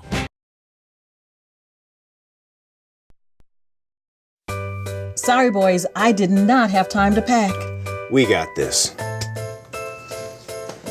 It's right here, guys. We got this. I thought I could handle it. We got this. Moving doesn't have to be a hassle. Call us first at 2 Men and a Truck. No matter the move, home or business, we'll make it a smooth one. I forgot something. We got this. camaraderie shown by the members and the coaches. You realize pretty quickly you're not alone. And when you're pushing yourself through barriers and attempting to be your personal best, you can use all the help you can get. And it's there. It's amongst the members and coaches at Orange Theory Fitness. To learn more, go to orangetheoryfitness.com. At Trico, we know a thing or two about building things that last. We've spent the past 100 years focused on innovation, engineering, and manufacturing wiper blades designed for safety and reliability when you need it most. Which brings us to today, introducing Trico's newest blade, Trico Max. 100% made in the USA, and the only wiper blades built to last 3 times longer than average wiper blades. Switch to Trico Max today. Available exclusively at Advance Auto Parts stores. It's bow time at Bojangles. Come in today for a 3 Chicken Supremes dinner for just $4.99. Each Chicken Supremes dinner comes with 3 of our bold, craveable chicken tenders, your choice of fixin', and a fresh buttery biscuit. Plus, you'll get a free legendary iced tea. For a limited time, get Bojangles 3 Chicken Supremes dinner with your choice of fixin' and a biscuit for just $4.99. And don't forget that free iced tea. Bojangles, it's bow time, y'all. GT Electric is Tallahassee's premier state-certified electrical contractor. Locally owned and operated for over 20 years, GT Electric offers a variety of electrical services for residential, commercial, and industrial fields, including upgrades, repairs, replacements, and installation. GT Electric also sells and services power generators for commercial buildings, homes, and construction job sites. Call them today at 421-9002. That's 421-9002. Or stop by gtelectricfl.com. Times can be tough, but getting a late model car is easy at Champion Auto Sales. Champion Auto Sales can quickly approve you, no matter how bad your credit. Bankruptcy, repossessions, bad credit, no credit. Champion Auto Sales can have you writing today. Give them a call at 850-999-8395 or visit them on the web at championautofl.com. Their brand is quality and credit approval is guaranteed. Champion Auto Sales, 2754 West Tennessee Street across from TCC. Stop by today. Escúchame, it is the Dan Le Batard Show on ESPN Radio. I saw something on the internet the other day, and I didn't know whether it was real or not because I rarely do these days, that an airline, I don't understand how this could have been possible, but that an airline was thinking about taking out the seats and making people stand during flights, which seems really, really unsafe. What do you do for protection? Seatbelts? I have lost, probably a year of my life sitting through those announcements that tell me that I need to stay seated with the oxygen mask and the seatbelt at the ready. I keep thinking we're going to laugh about it in 40 years, but we haven't really improved in 40 years. The seats are just small and uncomfortable, and then they take away simple things like pillows and peanuts from you because they're trying to save money in every corner. So you've heard. Right, back there. When I overhear it. There isn't a back there when you fly private, Dan. The Dan Le Batard Show, weekdays at 10 a.m. on 97.9 ESPN Radio. This is the Jeff Cameron Show. Jeff Cameron Show on 97.9 ESPN Radio.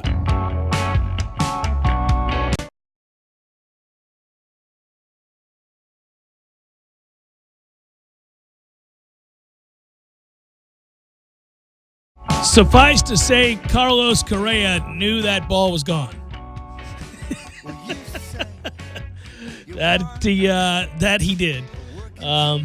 Cool series, fun series. That's going to be good. The Astros needed that one. Now it kind of sets up in their favor, but we're off to New York, so that'll be good. And then tonight, obviously, and these playoffs have been fun.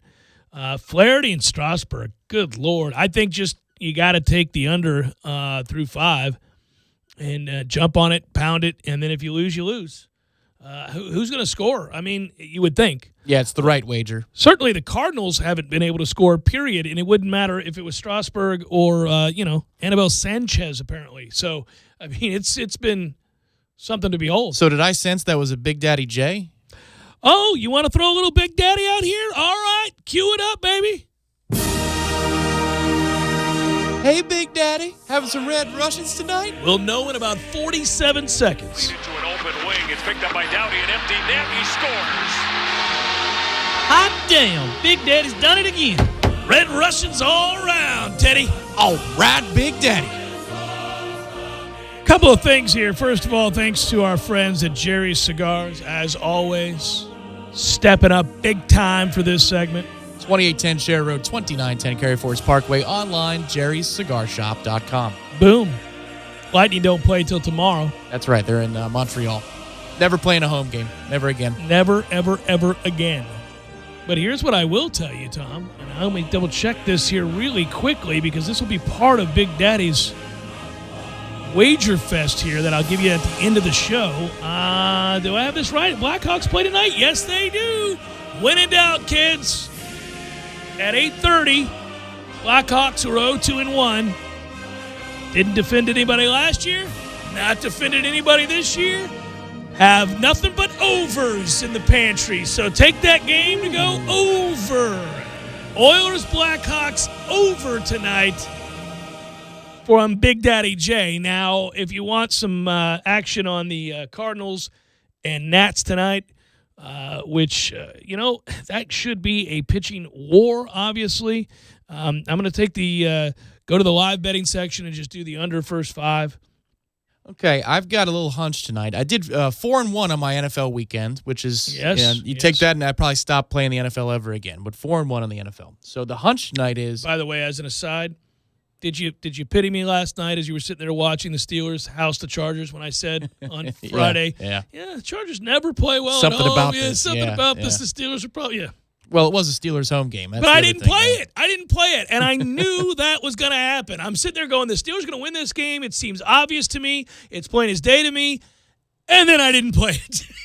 Hey, man, the one I played and I got rewarded for it, it was not a whiskey trap. No, it wasn't. That's right. It was a whiskey bar. It was not a whiskey trap. No, a beatdown. A thorough beatdown of Michigan State. So the hunch is Detroit plus 3.5 tonight at Lambeau Field. Well, here's the thing. They're playing really, really well, and this seems like it will be a very close football game. That said, Green Bay's playing really well, but no Adams tonight. So, okay, I can see it, the hook. Well, just because one of Green Bay's landmark wins this year is they've been kind of unimpressive on their way to 4-1. But they beat down Dallas, and so everybody kind of thought that was. But something. What is Dallas? Right, that's what I mean. That's why I'm taking Detroit in this situation because they went toe-to-toe with a Kansas City team that's obviously lost 2 in a row in their own right. But to do it the way they did it in that game, had a hunch with about all that the fumbles, too. with all the fumbling around though, Detroit has got my attention because they're playing all over the place. Road, home, they're playing people tough. They look like they have an idea what they're doing scheme-wise. The man with the pencil in his ear looks like a slob. Okay, Matt Patricia. You know what's going to be interesting next week, and they don't have the offense to do anything about it, but they're going to line up and run the football. I'm going to be very curious how the Kansas City Chiefs-Denver Broncos game goes. You know that the Chiefs come out and score, what they score, 7 points in the second half on Sunday or 3? They didn't do anything. And this is the second time in a row now where they don't run the ball, and they can't stop the run. Well, this is going to get you beat a lot in the NFL. If you can't run and you can't stop the run, you lose. Well, and it's a Thursday night game too. Right. Yeah. And Denver's going to come out and run the ball. They're going to stop the run. Now, I don't think Flacco can win the game, but...